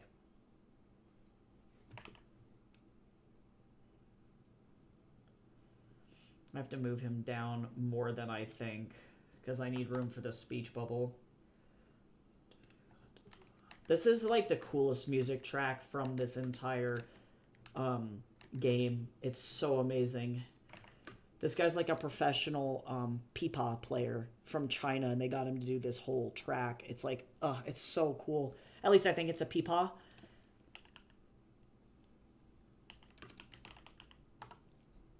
Yeah.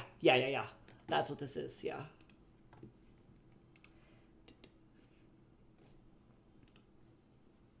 Let me see. Character that plays...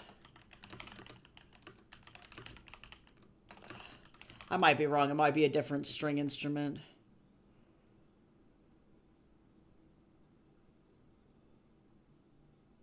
Oh, Lady Ma plays that instrument. That's not the character I'm thinking of. What is this character? Hold on. What is that guy's name?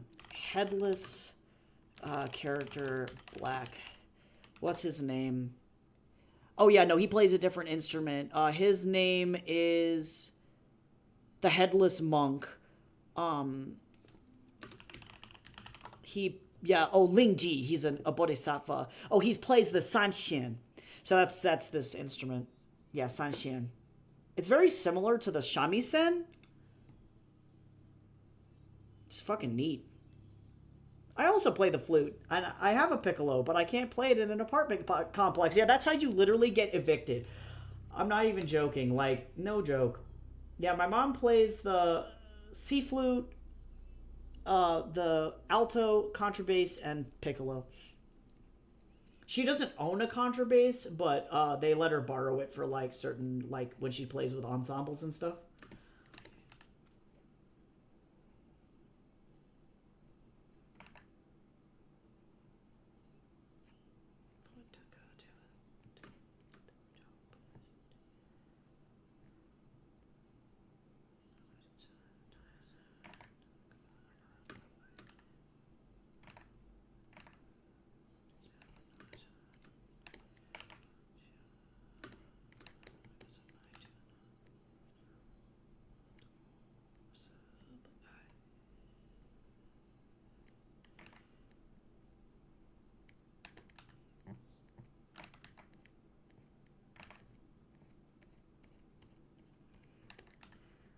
I don't play any, like, potentially abrasive instruments. I just play the harp and the piano.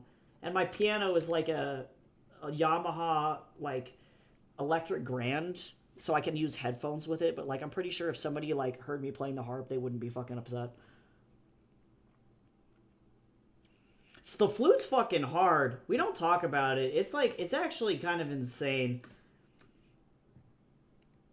My mom hates playing the bass and the contrabass because it's like you have to literally have the lungs of a god in order to push air out of it. It's hard to make a harp sound bad, I think. I don't know. I've heard it. I've seen some shit. Also, hi, Gabby. How you doing? Welcome in. How are you? Yeah, I've heard some people try and do some pretty interesting things with, one, both, like, experimental folk music, and two, electric harps. And they do, I don't know, they do weird shit with distortion. And I don't like it. It's not good. It ain't good. I don't,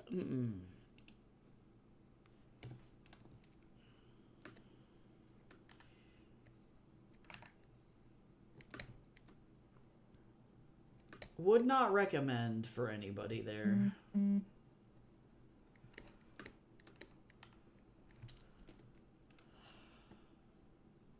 I am doing okay. We're making good progress on this. Oh my god. Hello? Photoshop's freaking out. We're making good progress on the page today. I am over here now. Oh no. You've moved. I'm scared.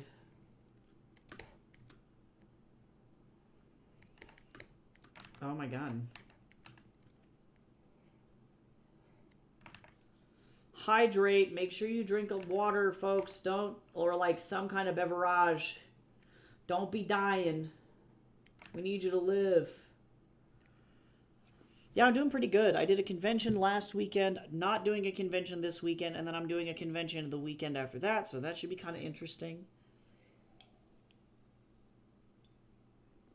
Oh, here's a good mind picking for people. Maybe, yeah, when Tess gets back, I got questions. I got a question for everybody about whether or not I should be doing an event.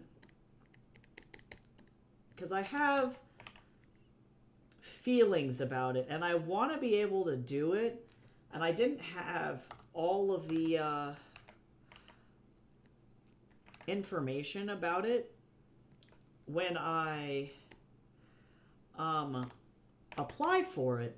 Now I have more information, and like it maybe could be a good idea, but I also don't want to do an event where like I'm potentially going to lose a bunch of money. So I'm trying to figure out if I want to do it or not. And maybe y'all can give me some unbiased thoughts, because y'all are outside of the typical sphere of like what I'm thinking about, and so maybe you can give me some thoughts on that. There's a little fly flying around in here. He's so tiny. Okay, what's the event? Okay, fantastic. So, it's a book signing. It's called Denver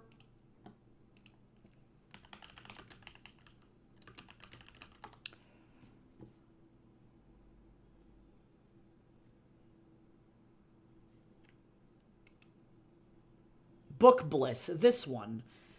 So it's Books in Denver author signing event. It's by Book Bliss.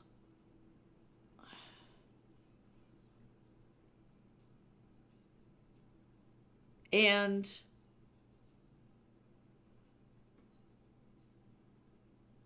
it looks like they've hosted lots of events before.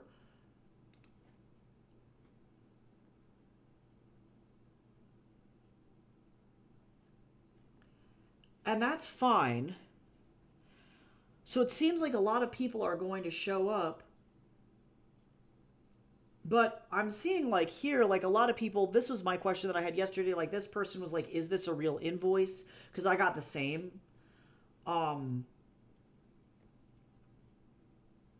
This is like another person, I guess, posting. So I think that this is a real thing. It looks like a lot of people join, like they have actual real admins and things like that. But that being said, as you're saying, I haven't really heard of them. They showed up as like an author event for Denver, which is good because surprisingly there aren't as many book fairs or things like that as I'd like.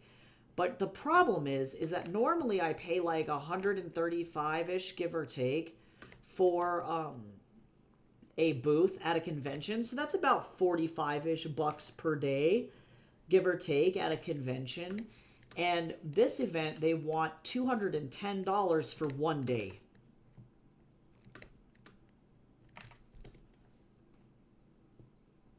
I don't know if it's rebranded Readers Take Denver. As far as I could find, it's been running for like 8 years.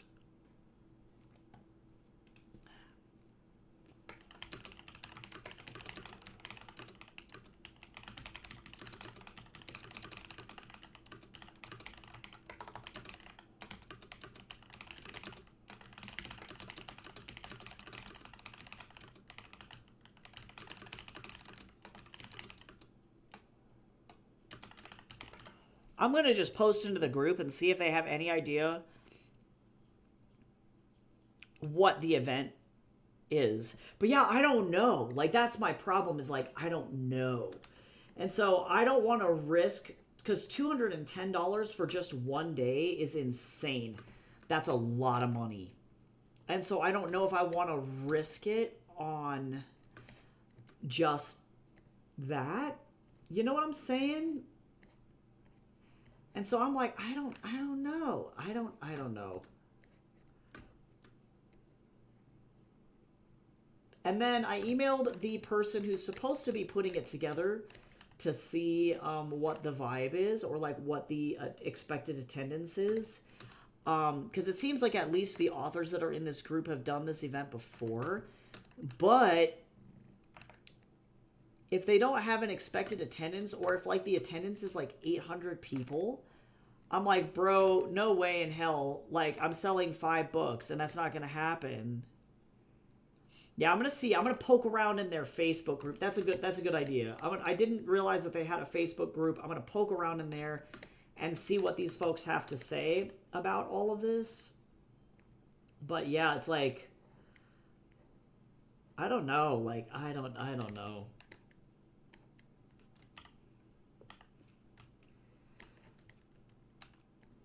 It seems unnecessarily expensive.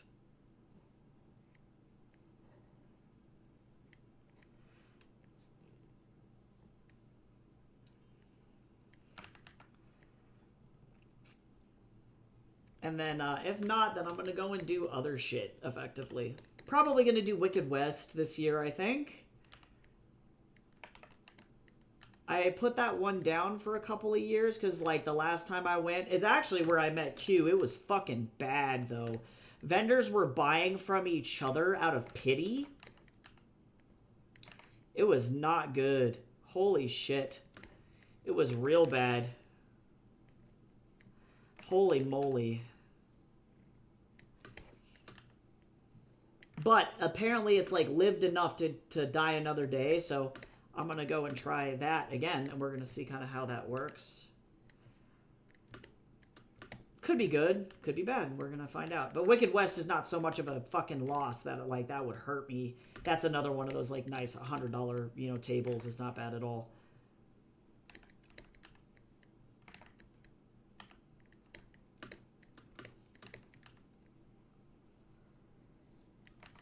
Not bad at all. Could be worse.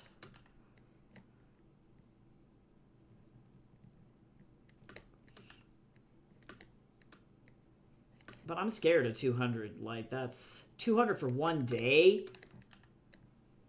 My business senses are tingling and they're saying, don't do it.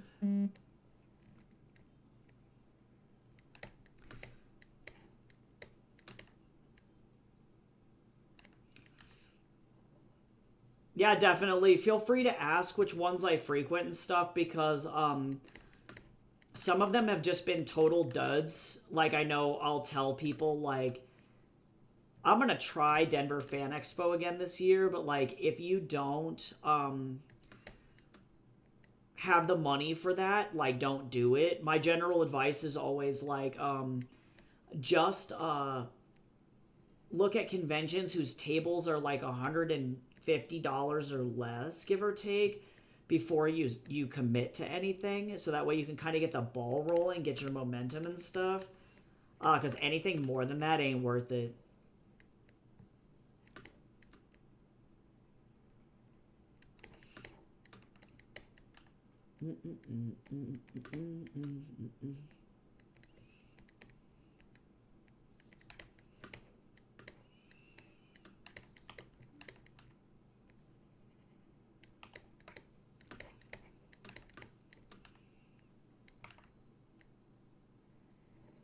Selling at conventions is hard. Well, and the problem is, too, is that some conventions will just randomly fucking change their sign-up time every single year.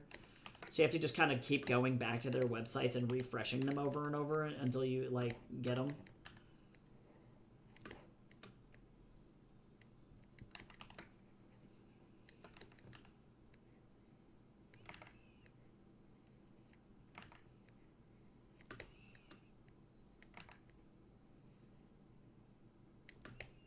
Why? I love it when my hand just like bugs out. That's cool.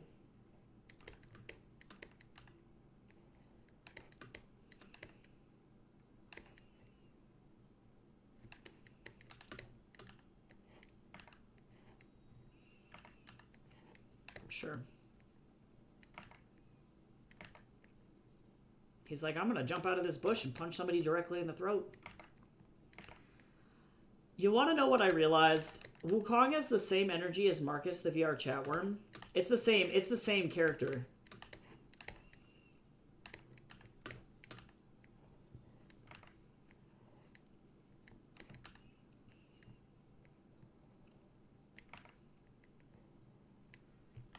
Wukong just sitting in the background being like, I'm mildly irritated. This rock is pissing me off. It's like, yeah, that's the energy.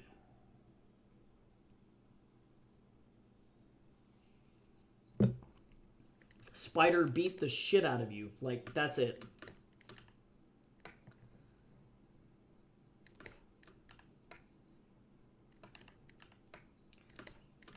He's like wanted by a bunch of cartels. Like, it just makes sense.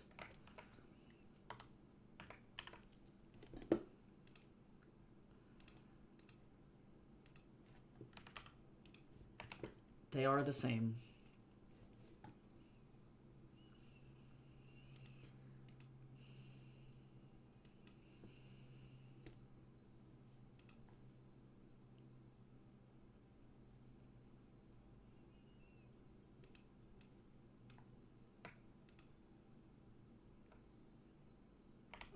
Hello? Damn you!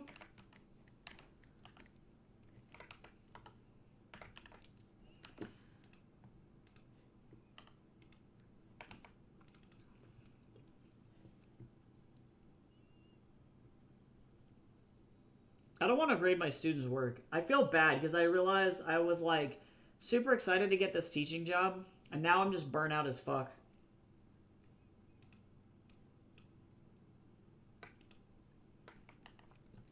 Ain't great. I'm like, what happens if I don't want to grade your homework? What happens if you guys don't follow the fucking directions and get Photoshop? What happens if you guys don't read the syllabus and then don't turn in your goddamn fucking assignments?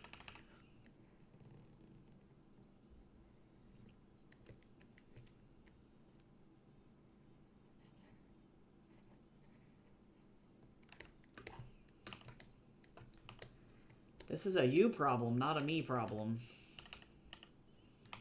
I had to fail a student again because they just didn't turn in assignments. It's like, I don't know. There's like nothing that I can do.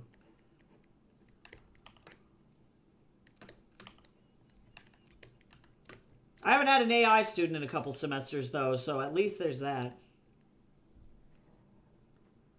That could be worse.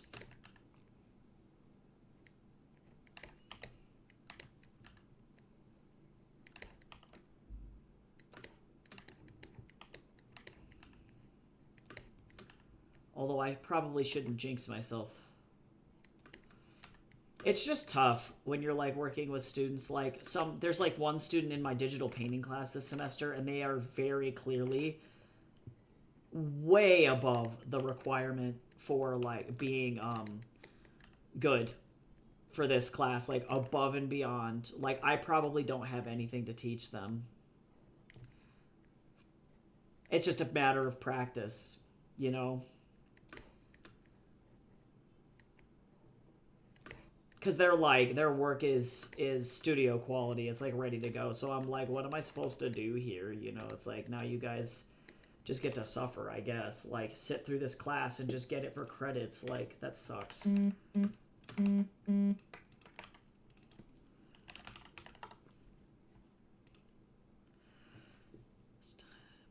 What to do?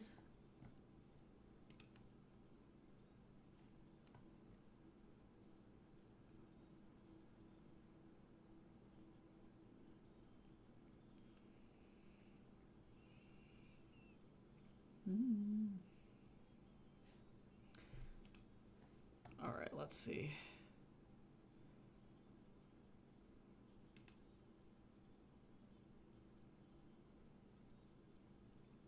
Oh my god, uni. God, they suck.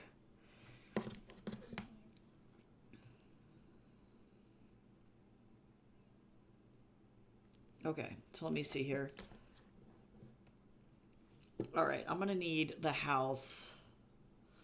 Let me see.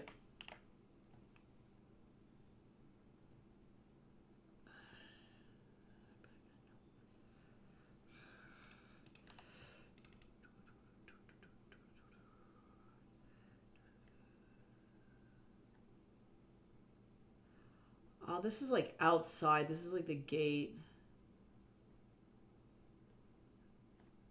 Let me go see if I can find the image that I want.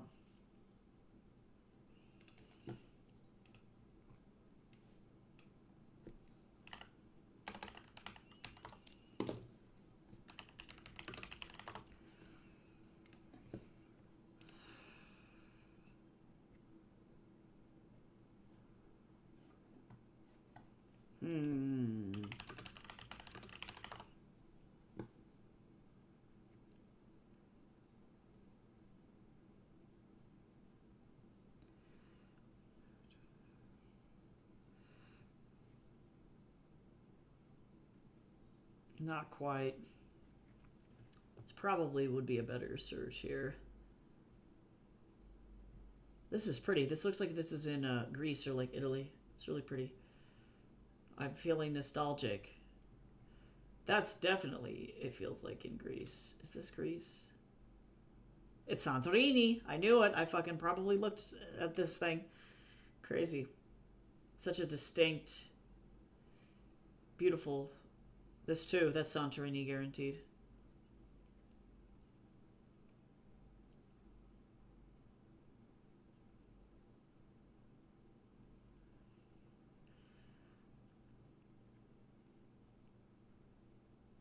I wonder if I can get stucco mansion. Is this crazy?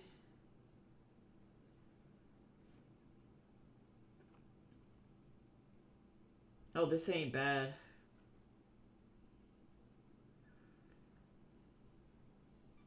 Oh, but this one's good too.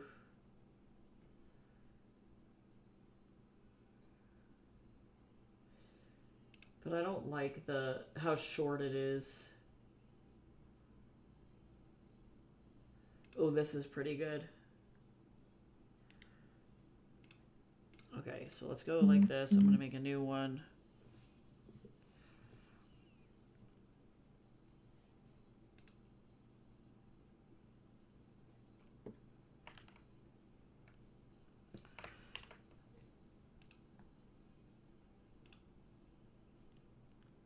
This at least gives...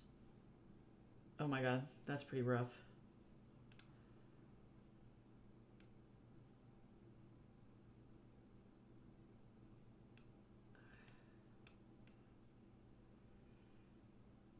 There we go. That was rough.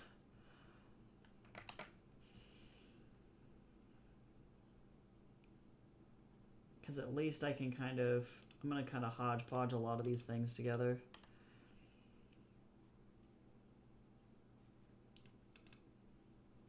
Oops.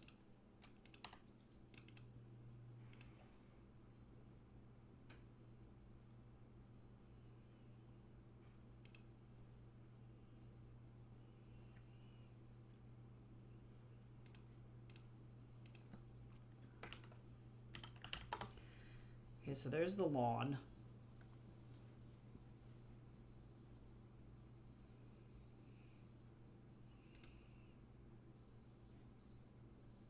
Because, like, this is fine.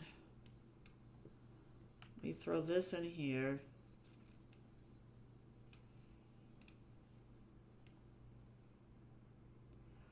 Get in here.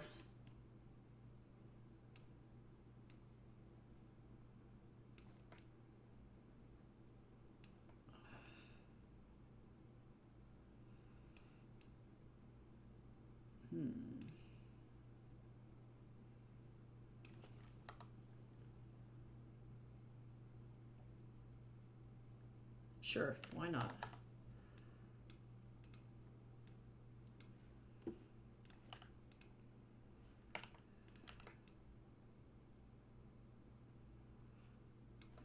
Sure.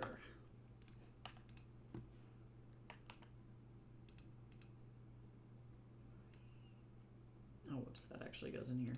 Joke's on me. Silly Billy. All right.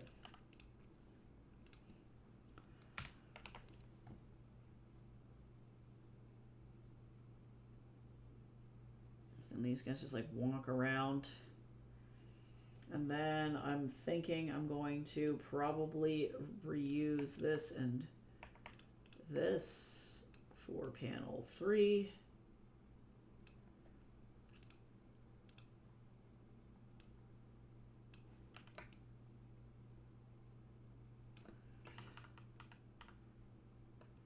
I love it when this is like, it works like this.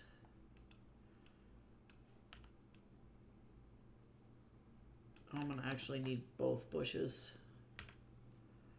Or maybe not. No, I'm just gonna do this.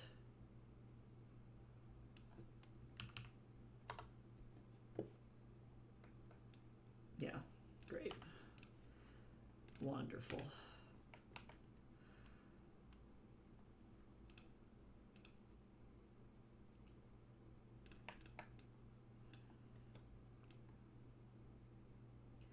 Love it when I don't have to suffer too bad.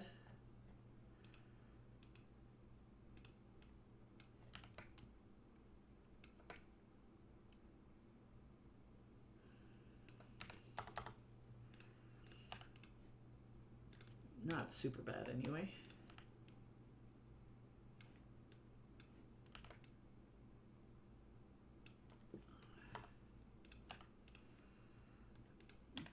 No.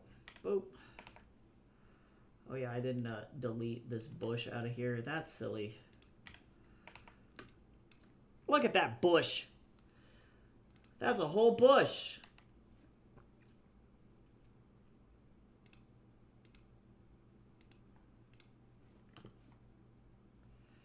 Hydrate. Everybody drink liquid.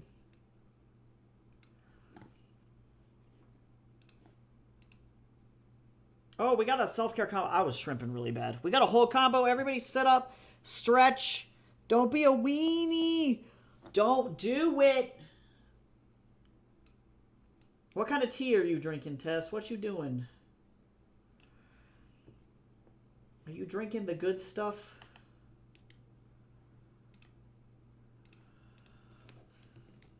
Oh, Golden Monkey's a great choice. Wait a second. What in the heck? Where? Huh. I don't know why this exists down here, but that's fine.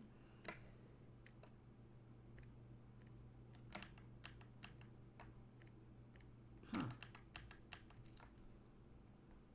Huh. It's this guy. I don't know what happened, but this is weird. It's gone now.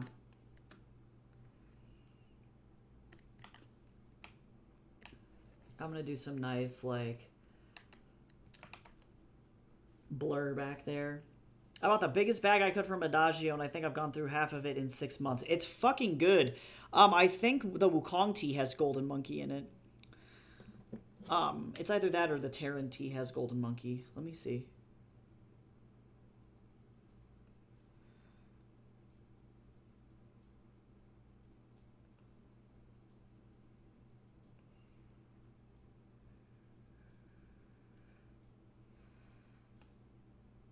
No, it's the Terran tea.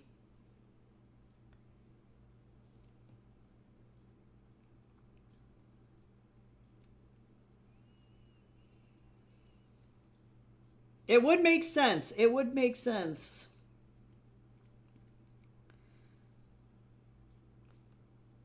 Oh, sorry, his is not Golden Monkey, it's White Monkey. So Knight of Wands is white blueberry, white peony, white monkey, and cornflower. But I do like Golden Monkey a lot.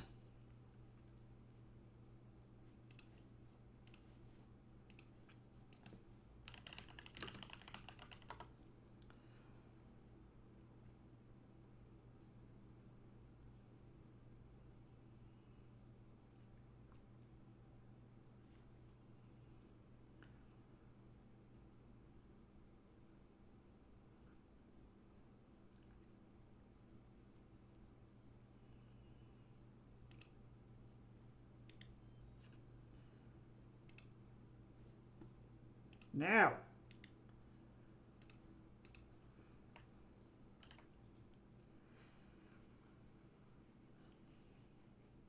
Yeah, I tried really hard with the Wukong tea to focus mostly on the tropical flavor profile of it, truly. And the peach. Really hone in on the peach there. So the Wukong tea is a peach Wulong, Calypso green, a peach Bellini, which is an herbal blend, and then safflower. Because I liked the Wulong because it was it has more bite than a standard green tea. It's got that little bit of fermented funk. And I just really enjoy that a lot. I think that it's a little bit more mature since he's, you know, he tends to be a little rough around the edges. He's not as soft as like a green tea necessarily.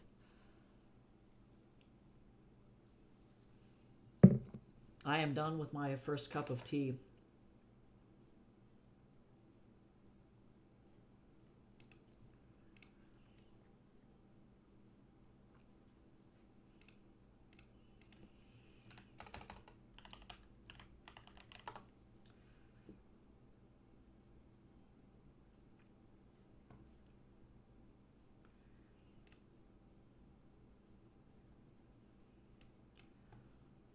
Go ahead and get rid of this. I don't need this anymore.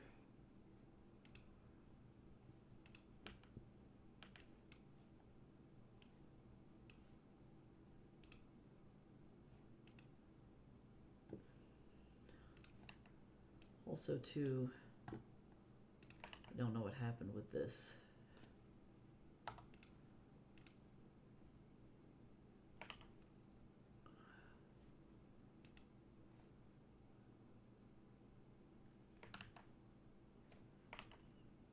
Hello? Can I please?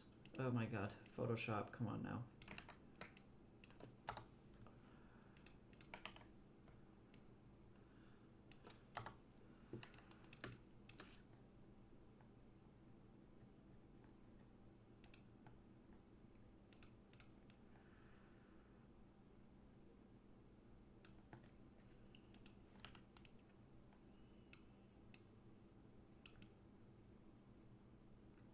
Okay, I need like a cop car.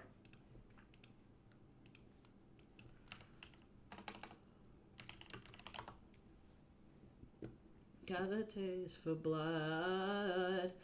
Oh yeah, this was the one that I used before. I'll just use this because it's the same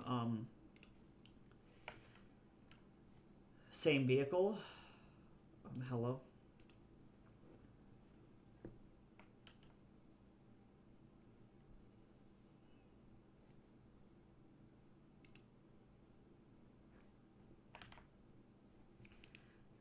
Let's see.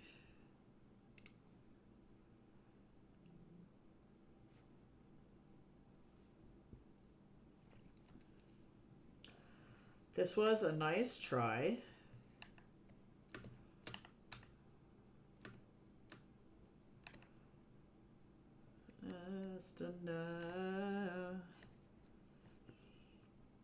Wee. Photoshop, you tried your best. It was like I can kind of see a car, and I'm like, you know, all right. Could have been worse.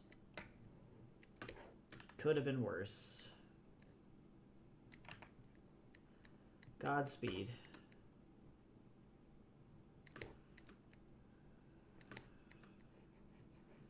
Lost.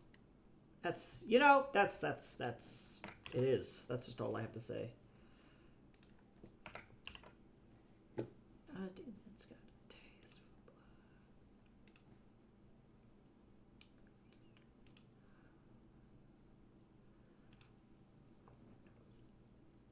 I don't want a taste for blood.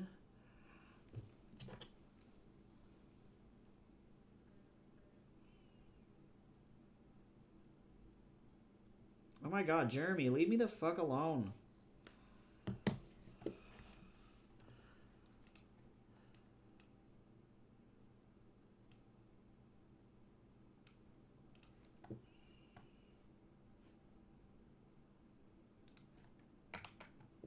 save this out as a PNG, and we're going to call this cop car. You never know where you're going to need to stick a police car. I can just be like, boop, and then just, you know, just kind of stick it somewhere.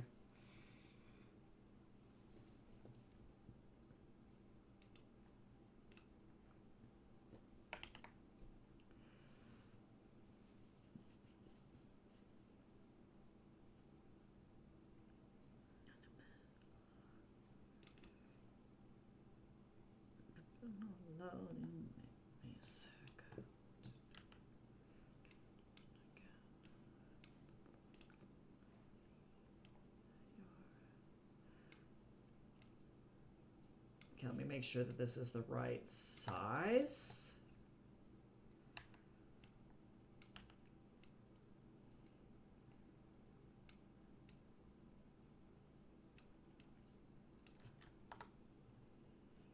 How do I use this tool? Let me see.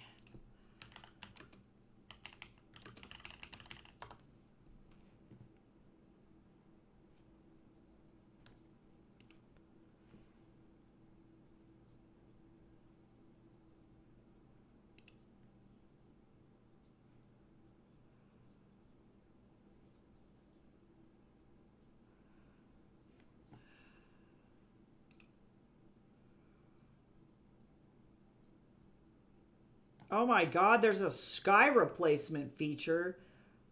What in the heck is this? This was just on accident.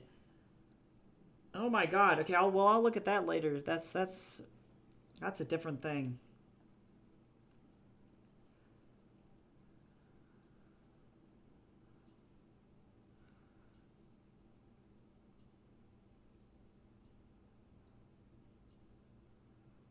Huh.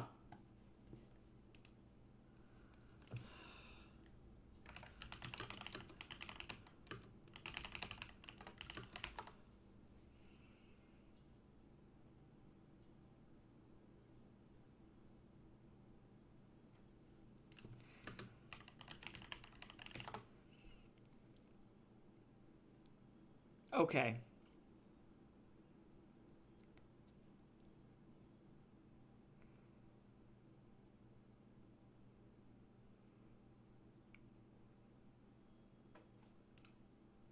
Hold on. I gotta figure out how to do this.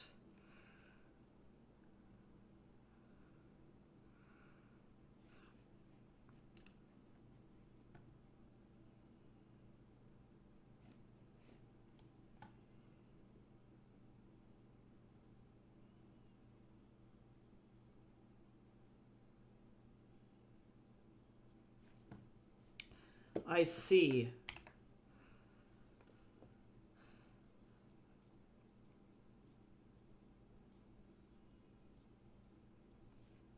Oh, wait. Hold on.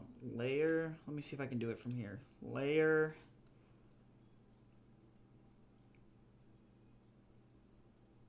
What is happening here?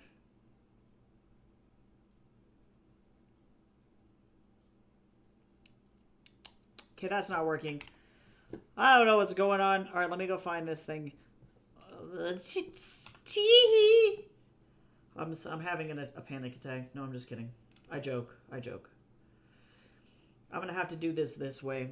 I just want to see if the tool will do what I need it to do.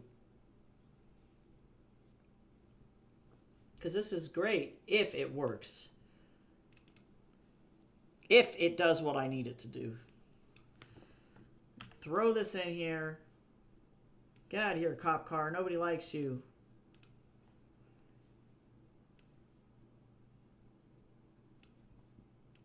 Come on now.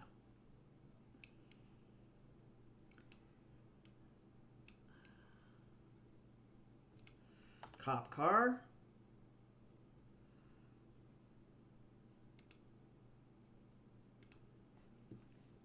How do I do this?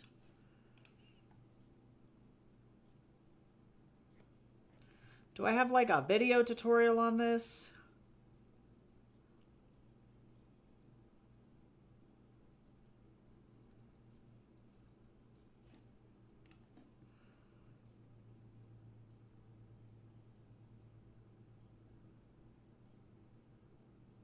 I'm just kind of like you're not doing what I need you to do.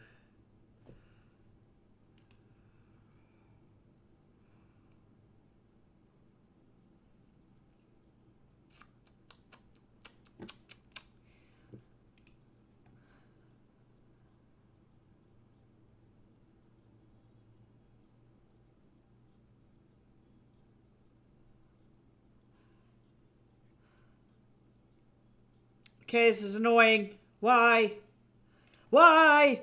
Okay, hold on, let me go watch this tutorial to figure out how the fuck to do this. I don't know why this is not showing up.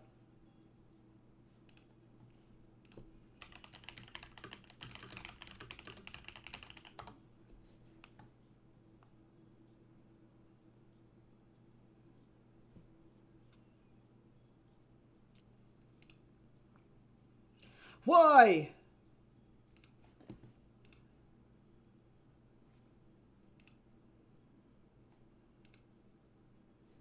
No.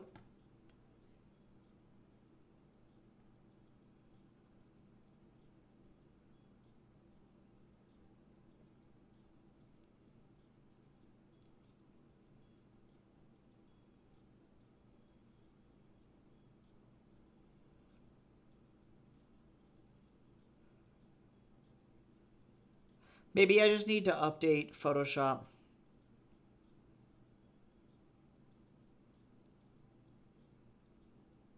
Oh, it also may be that it's only in beta right now too. So, what I'll do is I have the ability to, believe it or not,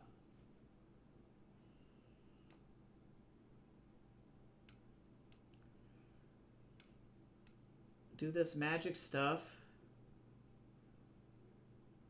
where I can kind of just, you know,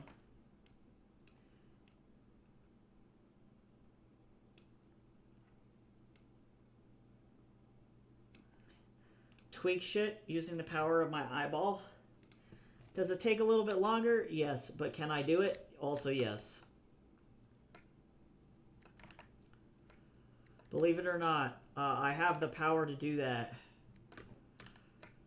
In a shocking twist, you can use your eyeballs to put a drop shadow underneath stuff. No way. Whoa! Look at that. Whoa! Alright, well, on that note, I'm pretty much almost done with this page. Thankfully, I still got to go in and do some coloring, and I'm hoping that tomorrow, the next page is not so bad. Actually, it's not bad at all. There's not a lot of dialogue.